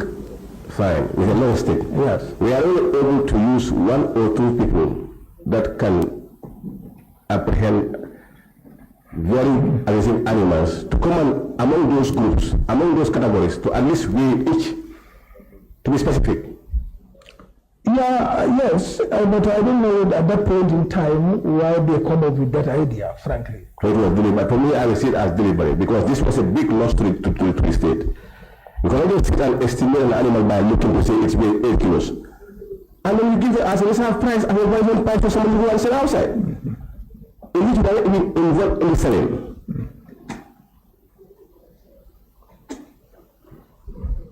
Well, it's the team, I'm sure it's the team that come up with that idea. They look at it, because if you look at the reports, but they cannot restrain the animals. Now they have to look at it and come up with a price. And the issue of that private guy that you said, he's a dealer, who deals in animals, being part of the people who are valuing these animals. An interested buyer, someone who is dealing in animals, will that person give you the right name of the animal?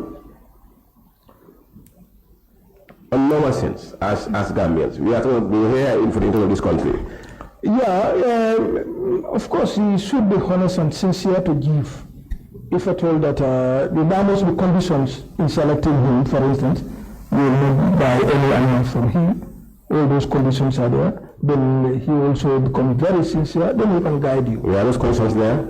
Well, I was not there, so it's difficult for me to comment on those things. Mr. Dago, I think we need to go back and then ask more on this issue, because, to be honest, when Mr. Kuran came my third witness, I put this question to him, how are you doing the valuation? He just said they just look at the animal, hold a calculator, calculate and give a price. Normally sit down there and look at it and hold a calculator and give a price. And this was my argument with him. So the same thing that we are also repeating here, that based on their experience, I think for weight, it's difficult for somebody to sit and then determine weight by just looking. and especially when we are doing animal stealing, and we are aggressive. Aggressive animal can be sitting down there looking at that guy over there without even knowing his weight. Not by the look, you see that he's weighing more than this number of kilos.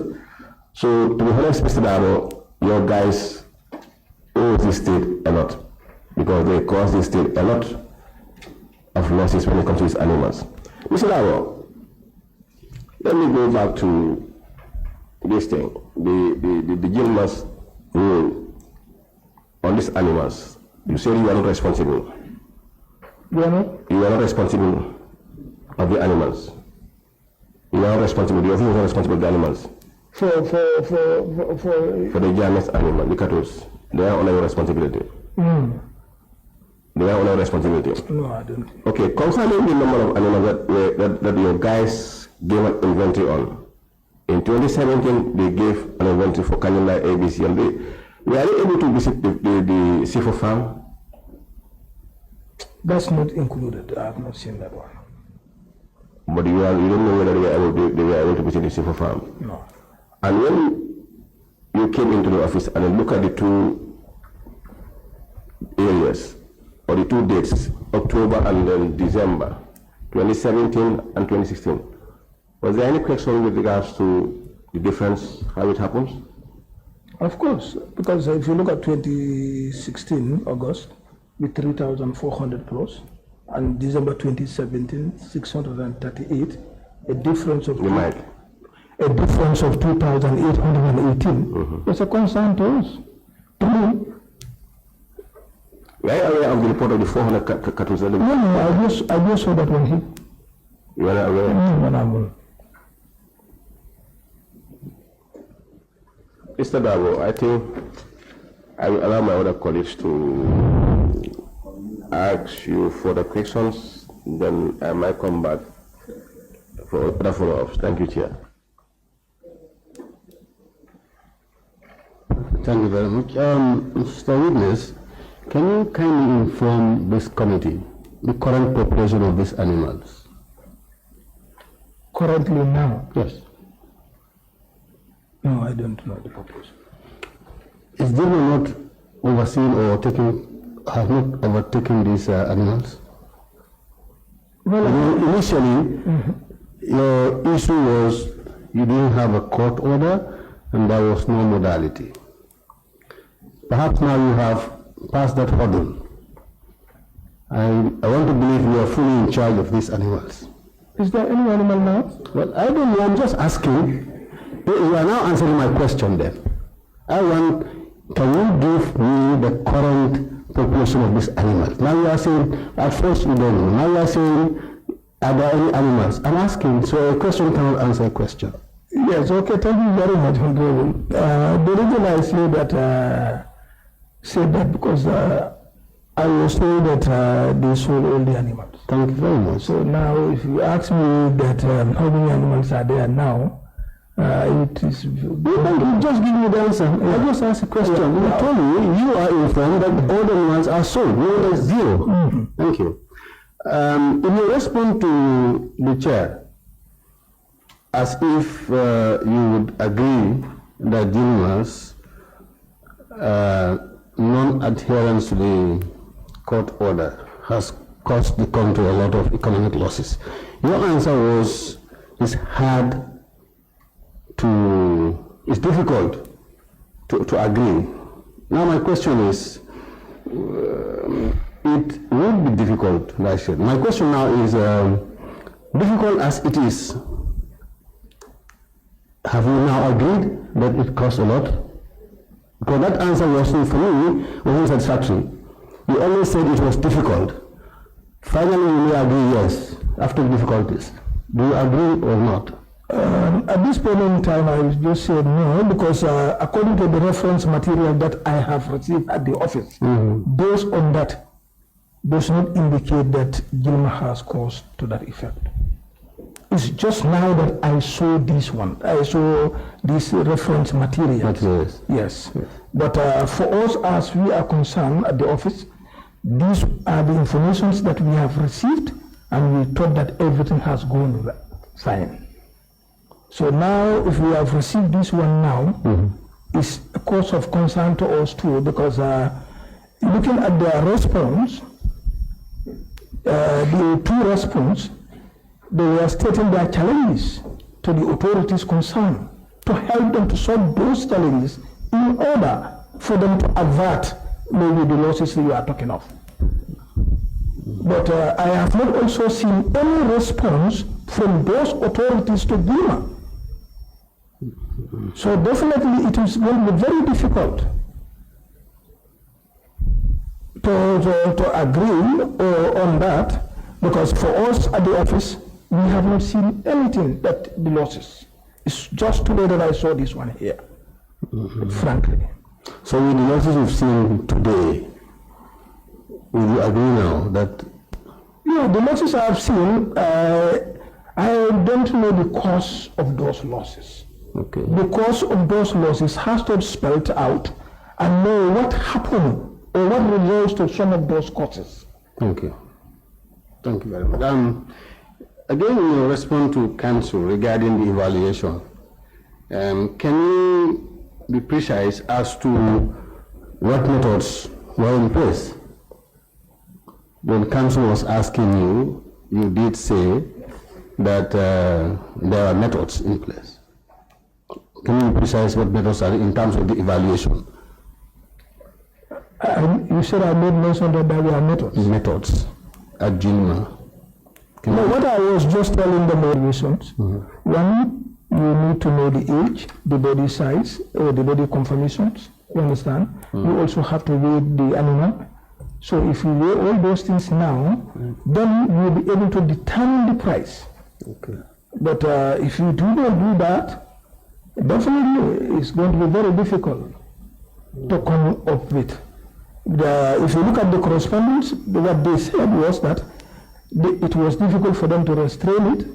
That's why they were just looking at it and come up with a price. Okay. So, definitely you will not also disagree with them. But the procedures are of what I have just mentioned. Those are the right things.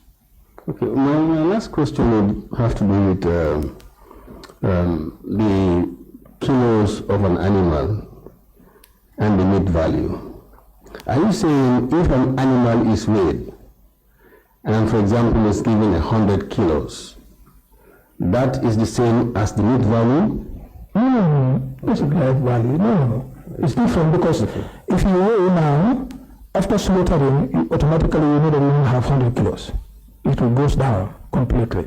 So if you have to factor that when you are pricing, because if not, the butcher may lose completely. Thank you.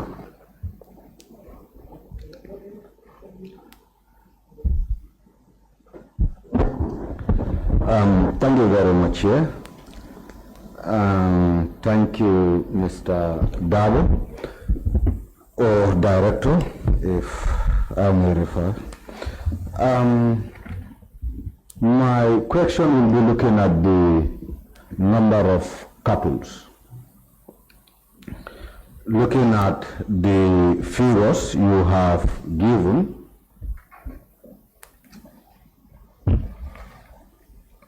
that is record of an inventory of former presidents present by your office and the Janneh Commission, if I may be right, against the number that was also reported by the Janneh Commission with a figure of 724, 24 I have, against the list that we have before us.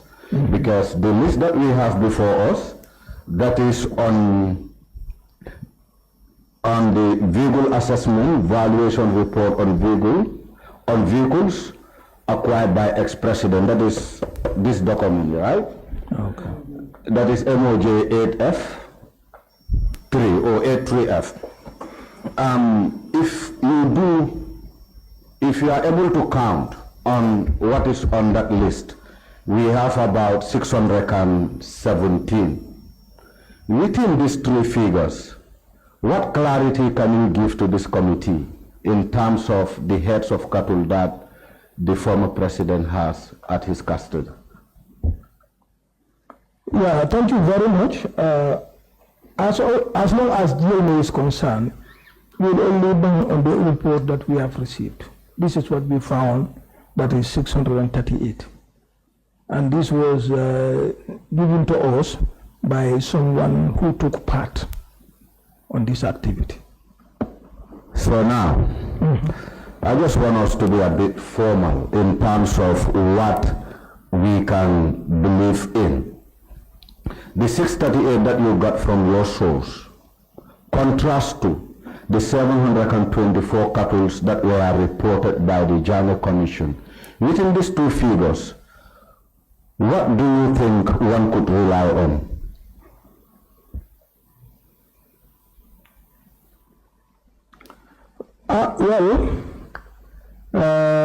It's difficult because if you look at ours too, they say it's jointly done by Janneh Commission.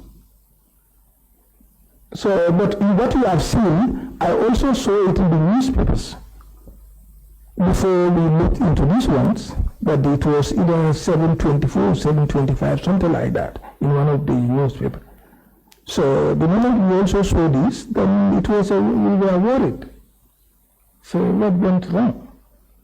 Or did they count all the animals? Or what went wrong? So frankly, definitely, it was not also easy with us because we see the variations. What would be your take on the number 617 as per what is on the report, the official report of the Janneh Commission on cattle? Well, for me, if I have to take maybe the official report, we'll take the official report. So you are telling me that you would rather agree on the 617 heads of cattle than 724 or the 638 reported by you? And you mean the one of the report is 617? Document you have that you are opening. Yes. If you count one by one, let's say the Commission of Inquiry, livestock records, C. If you follow the record C, you count from serial number 1 down to serial number what? Down to serial number 9796 seems to be 617 heads of cattle.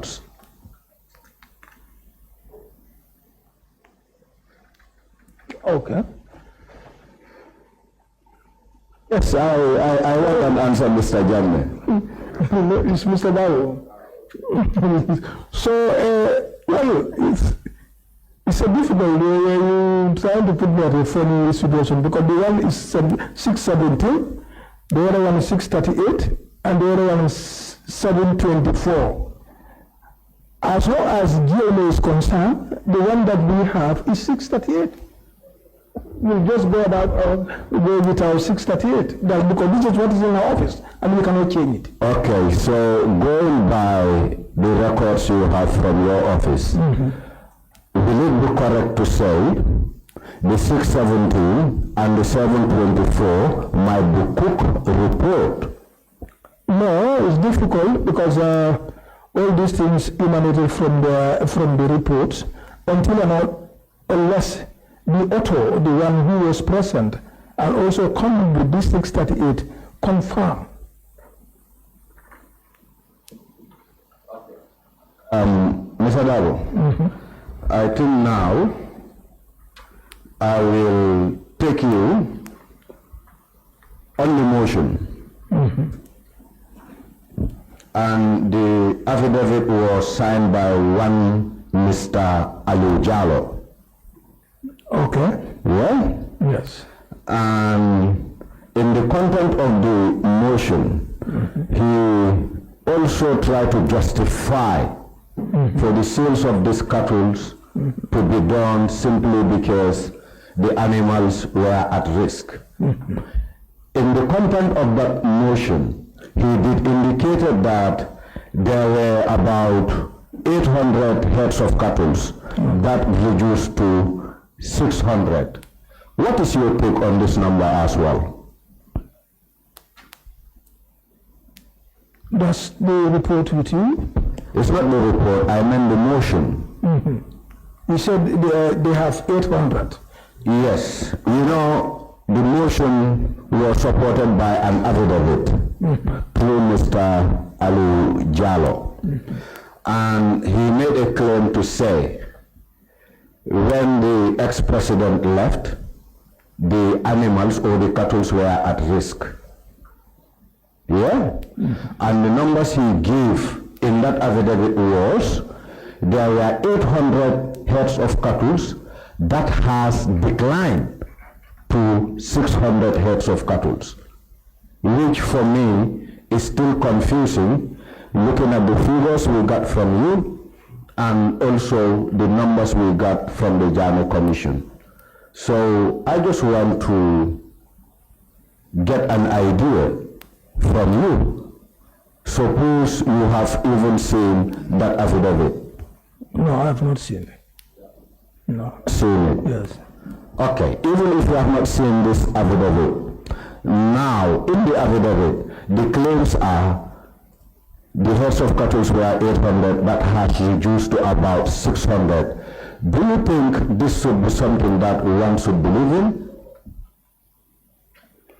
No, I was not there at that moment, so it's going to be very difficult for me. But if you look at what we saw, it's more than 600. I know that very well. It's more than 600. So now you can look at the statement that we made mention, compare the two, that is reduced to 600, but what we saw was more than 600. Okay. That would be a job we can really do at our level. Mr. Dalo, what do you know about Buba Konta? It's Korta. Korta. Yes. Thank you. What do you know about Buba Korta and what was his knowledge around valuation? Is he a certified valuer or? Okay, thank you very much. What I know of Buba is that Buba is a livestock dealer. And as a livestock dealer, you register with Gilma. You do buying and selling. And he is also literate. So every week or every 2 days, he has to travel to Lumus to buy animal and bring them to Brikama livestock market and sell them. So he has experience in baggaging, in pricing of livestock. That one I know of him. Mr. Davo. Yes, but the way they select him, I don't know. Mr. Davo. Yes. In normal circumstances, can a livestock dealer, maybe commonly we call them banners, can they be identified to serve as a valuer? Well, it's difficult. For me, I don't know why they select him first. The moment I saw the name. Can I get the answer first, then we make comments? Can we go over your question? My question is, can a local livestock dealer serve as a valuer and also come up with suggested prices for sales? Well, it's difficult. Maybe they should have looked for a certified valuer. My question is, can a local dealer serve as a valuer? No. No. Yes. So, appointing Buba Korta in this capacity, was it right or wrong? One thing that I think that need to be clear to all of us is that I don't know the criteria they select him and what was his role there, frankly. But I know that if we're going for, we are going to value livestock or any other things, in dealing with government property, it has to be certified value. That one I know. But how they select him, frankly, I don't know. Mr. Dawo, we don't really have to know how he was selected. What is key here is, in a normal circumstance, should such an individual be appointed to carry out such a responsibility? In a normal circumstances? No. Well, then, Mr. Dabo, what will you say in terms of the price tagging? Do you think having the likes of Ali Korta doing the valuation and also suggesting prices, do you think that is right to say the price tags that they gave to the commission in order to sell these livestock was really in line with your agency? Well, what was not clear to me, I don't know his role. What was his role? You know, that has to be clear. Why did they select him, and what was his role? Because there were 4 in number. You have Samba John, the lead, who is very good in pricing and other things. He's lead. You understand? You have the then director of technical and field services who can also do it. Then you have the Sheriff Bar, who is the animal health officer at Kamilai. So all those are there. So the reason they choose him definitely, or his role there, will be very difficult for me to comment on that because I don't know. I just saw the name and I know what he is doing. I know just he's a light dealer and breaker. Yeah, Mr. Dabo, I think even the records before you indicates that Buba Korsa was one of those that participated in the valuation. He did the valuing of this livestock. So meaning his role in the process was as a valuer. We need to get that right from the start. Because we have the records before us. Yeah, the records we have indicates that the then director of technical and field service and for order. So I was the one who consulted the then director of technical and field services to give me these names. Who are these 4 orders? That's Buba himself, Sheriff Bar, the Samba John, and the driver. The 5th one is the director of technical and field services. So meaning these were the very team who have done the valuation? According to them, jointly with the commission. Jointly with the commission, exactly. So, you know, what we're looking at is specifically your agency, more especially with the personnel that have worked in supporting the Janneh Commission to do this valuation. Okay. I think this is crystal clear. So now my question is, these team members from your office, because you said Buba Korta is not a certified valuer. Aside from Buba Korta in that list, who else was certified as a valuer on that list you have? From Mr. John? I don't know any of these ones. Yes, I don't know. What I know is that we have the director of technical and field service. The reason I was saying that Buba is not a staff, if Buba was a staff of GLMA, at least we'll have the technical know-how on these valuations. This is what I was trying to put up. The rest, Samba John was with us. The sheriff is with the Department of Livestock Services. So now, Samba John and Sheriff and the third one, let's take Buba out because he wasn't your staff. These 3 people, are they certified valuers? Well, I don't know. You don't know? No. Okay, in a situation, they are not certified valuers.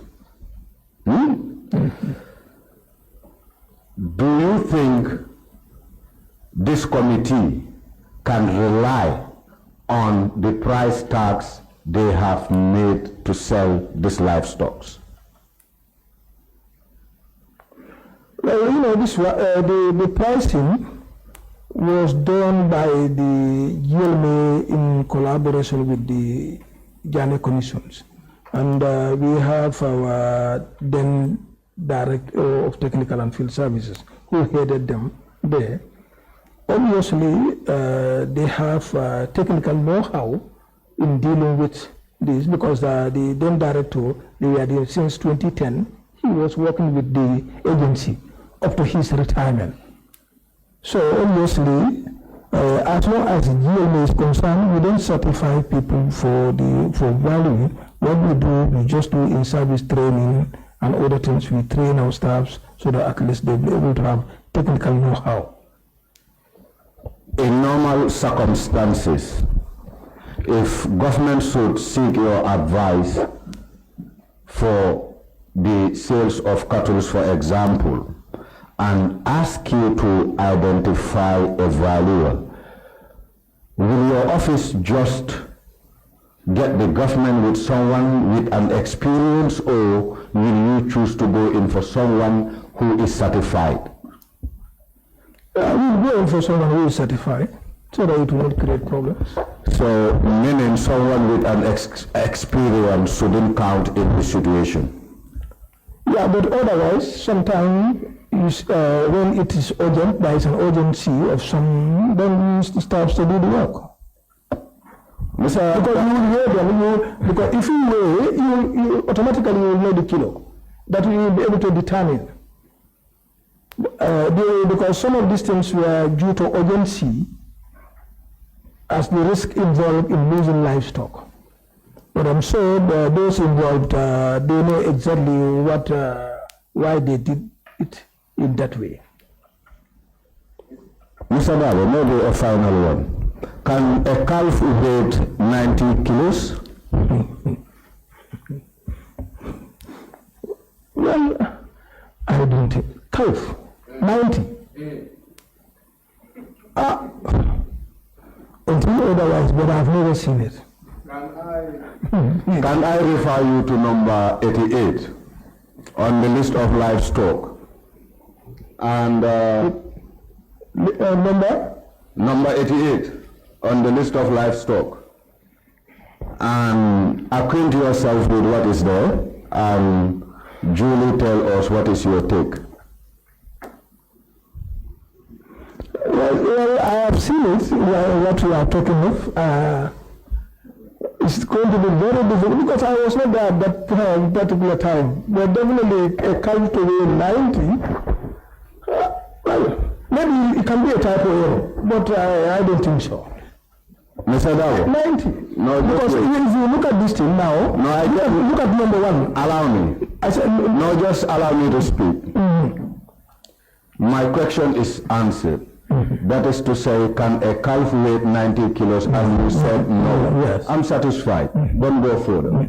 Can a calf weigh 65 kilos? No. Mr. Davo, with these two discrepancies on the list, do you think this special select committee should rely on this list?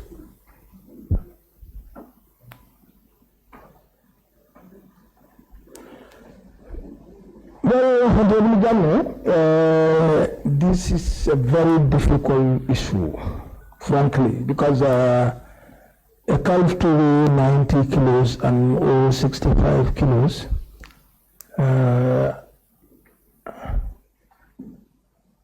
well, it's difficult, but those who did the work at the material time know best.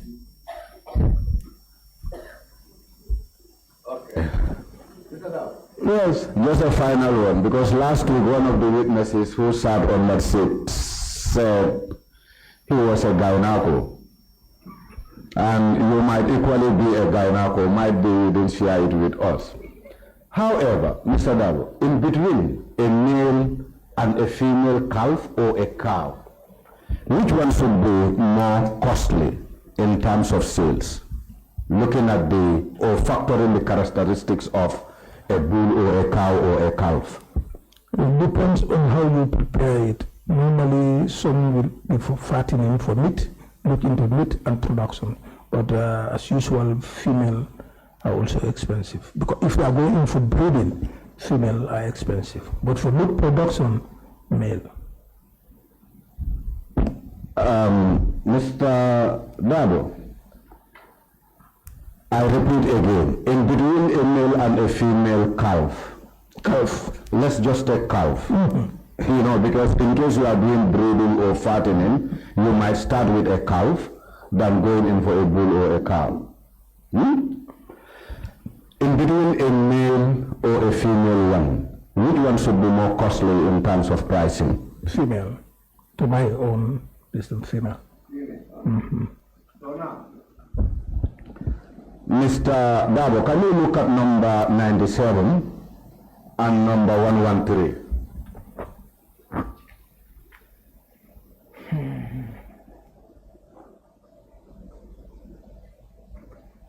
And 113. Yes, because if I want to take you through the list, it will be a lot. We'll just take those two as a reference. 114 and 97. No, you said 97 and 113. 114.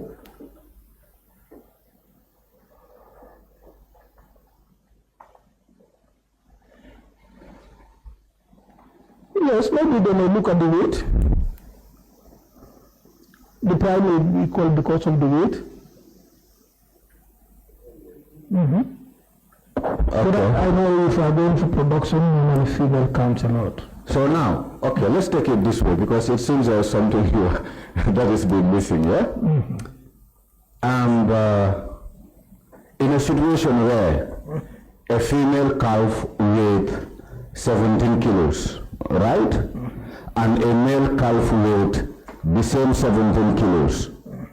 If you are selling them,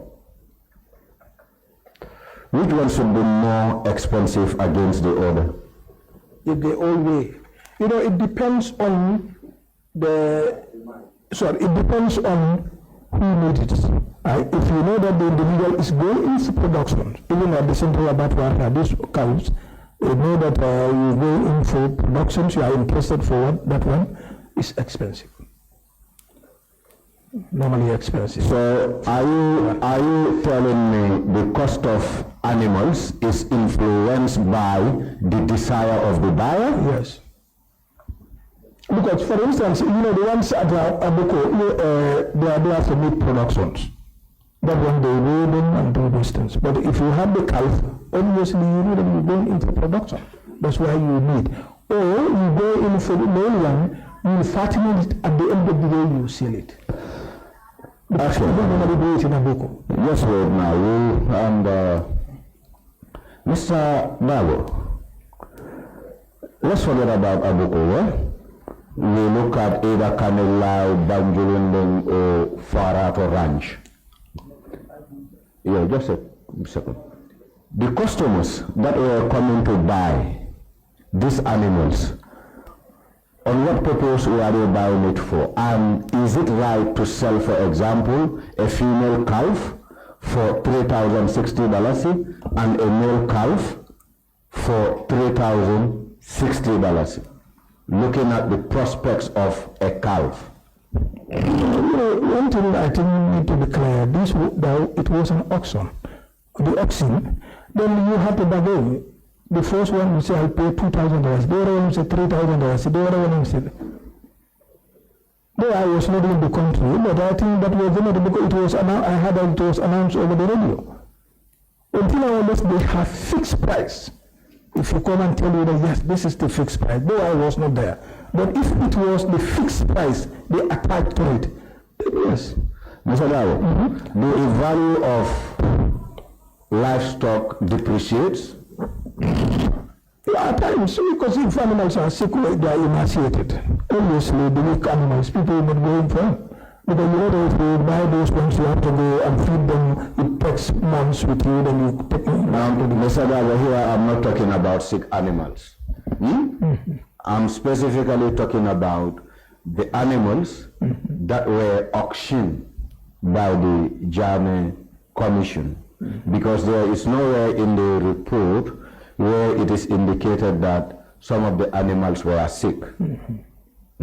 So meaning all the animals that they were selling were healthy and fit for a purpose. So as such, give me an answer. Yeah, you know, they are the one who did it. They know the best. Why they sell them at 3,060, 3,060. No, Mr. Dabo, you know, one of the reasons why you are here is to share your technical expertise with us. It's not about I am not there, they were there, they are the ones responsible.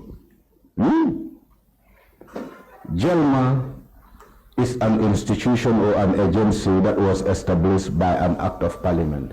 And there are reasons why such was done in order to give that technical support where it is required. Okay, what I can answer, the answer can be yes, in the sense that if they all weigh the same kilo. You can sell them at the same price. Yes. Thank you, I'm done. Yes, Chair. All right, before you come there, Honorable, Mr. Dabo, I just wanted to, because when I had the member asking about the list, and in one of the response you gave to lead council was, staff from Jilma took part in the evaluation, and when they did that, they did not submit any formal report. Is that right? Yes. They did not do any report. Yes. Even though they take part in the evaluation. Yes. And that brings us to the list that is in this book. Now, will you take responsibility? Okay, maybe not you, but you will take responsibility for what is happening in the book with regards to the discrepancies.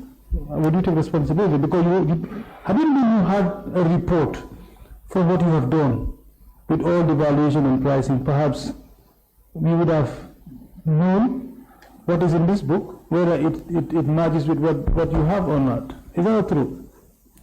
Yeah, it will be difficult for Jilma to take that responsibility because we don't know exactly what was the arrangement at the valuations. If the arrangement was for Janneh Commission to be responsible for reporting and all other things, definitely it's going to be difficult to blame Jilma on that. But the only thing we can do for us is that they need to copy us, or we need to have a report. Because you cannot do an activity, at the end of the day in your office you don't have any report.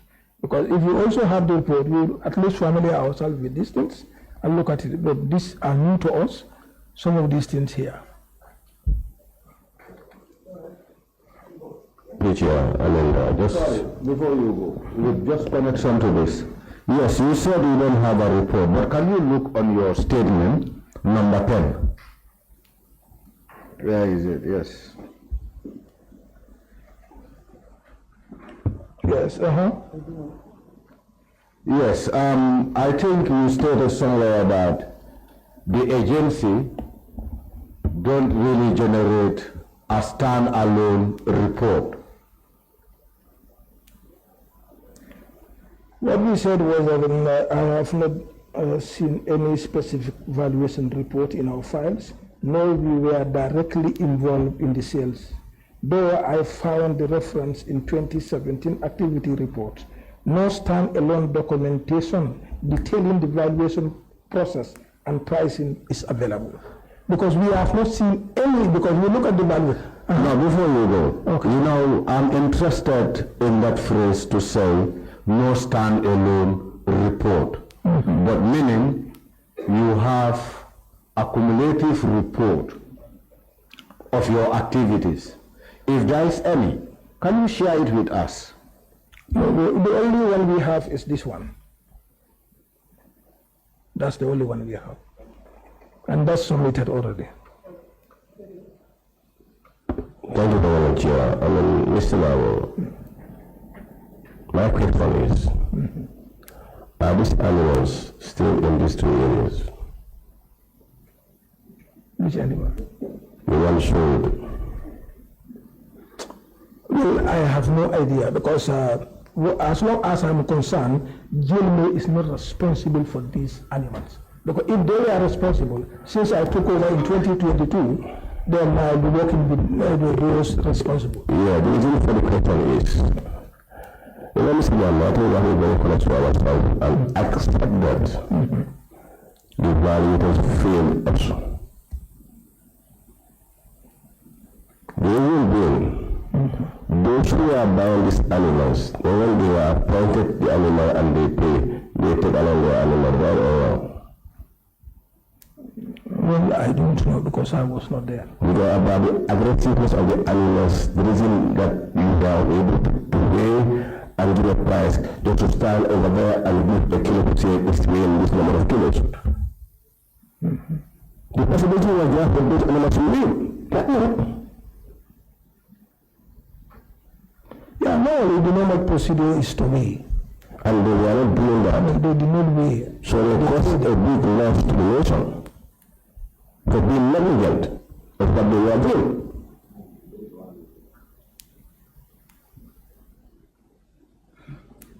Mr. Dabu? Yes. I heard what you said. And you agree with my statement?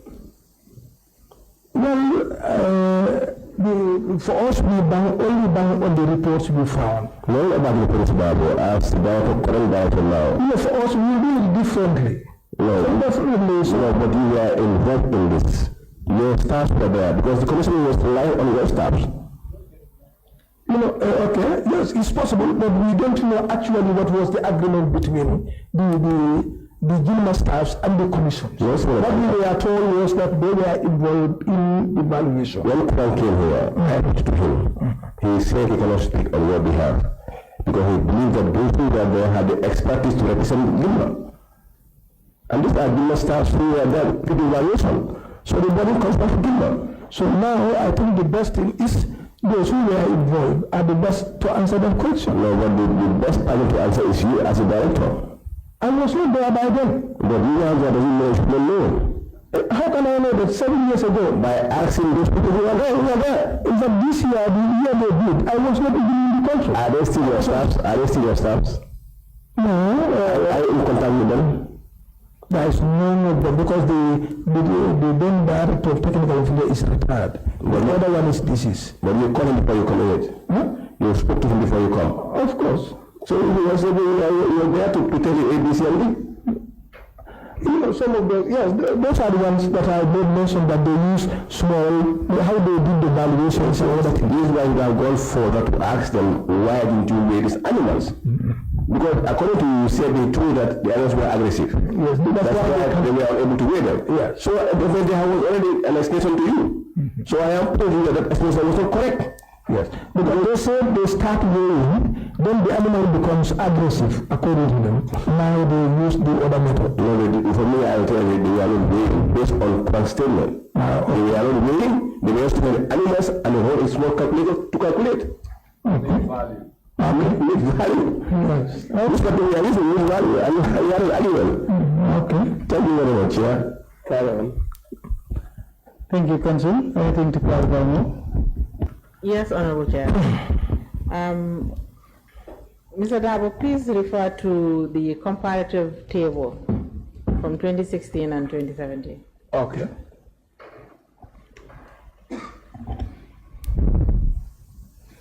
You're taking a look at it? Yes, yes. You've told this committee that the personnel from Gilmer that took part in the valuation and tagging exercise did not prepare a report.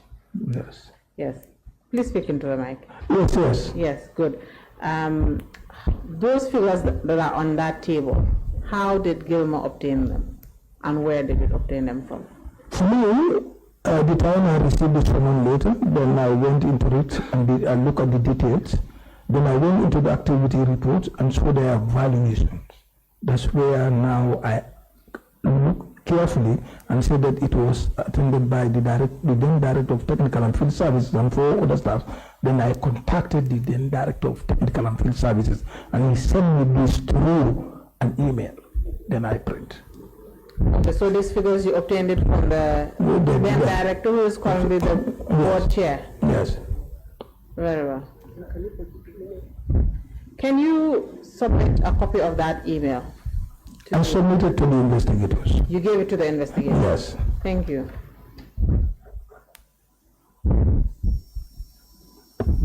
That is all, Honorable Chair. All right, thank you so very much, Council, and thank you, Mr. Davo, for coming. We appreciate your coming as well, and then your testimony for this whole thing that Jilma is involved in. I know you are the current director of Jilma, and of course some of the staffs that were responsible for one or two actions that they have done during the process. But then, maybe we'll need you further. If you need you, we will contact you again for more clarification. Okay? Okay. Thank you so very much. You are released for now. You can I go with the court order? I can leave the documents here. Just can I go with them now? No. That is the committee. Mr. Dabo, why do you need the court order now?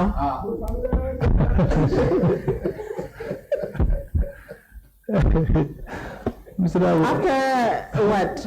How many years has it been now? 8 years. You want the court order now? To do what?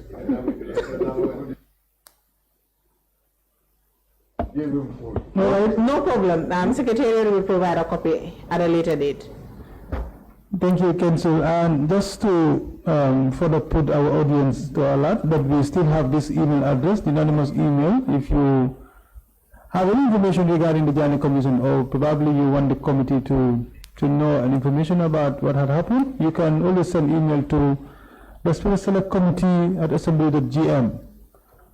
This email is very important for the committee. We will be expecting messages from the public as well. All right, thank you so very much. We were closing for today, and we will resume back tomorrow? Yes. Tomorrow, 23rd of July 2025 at 11 o'clock sharp. Thank you. Meeting adjourned. Thank you so much.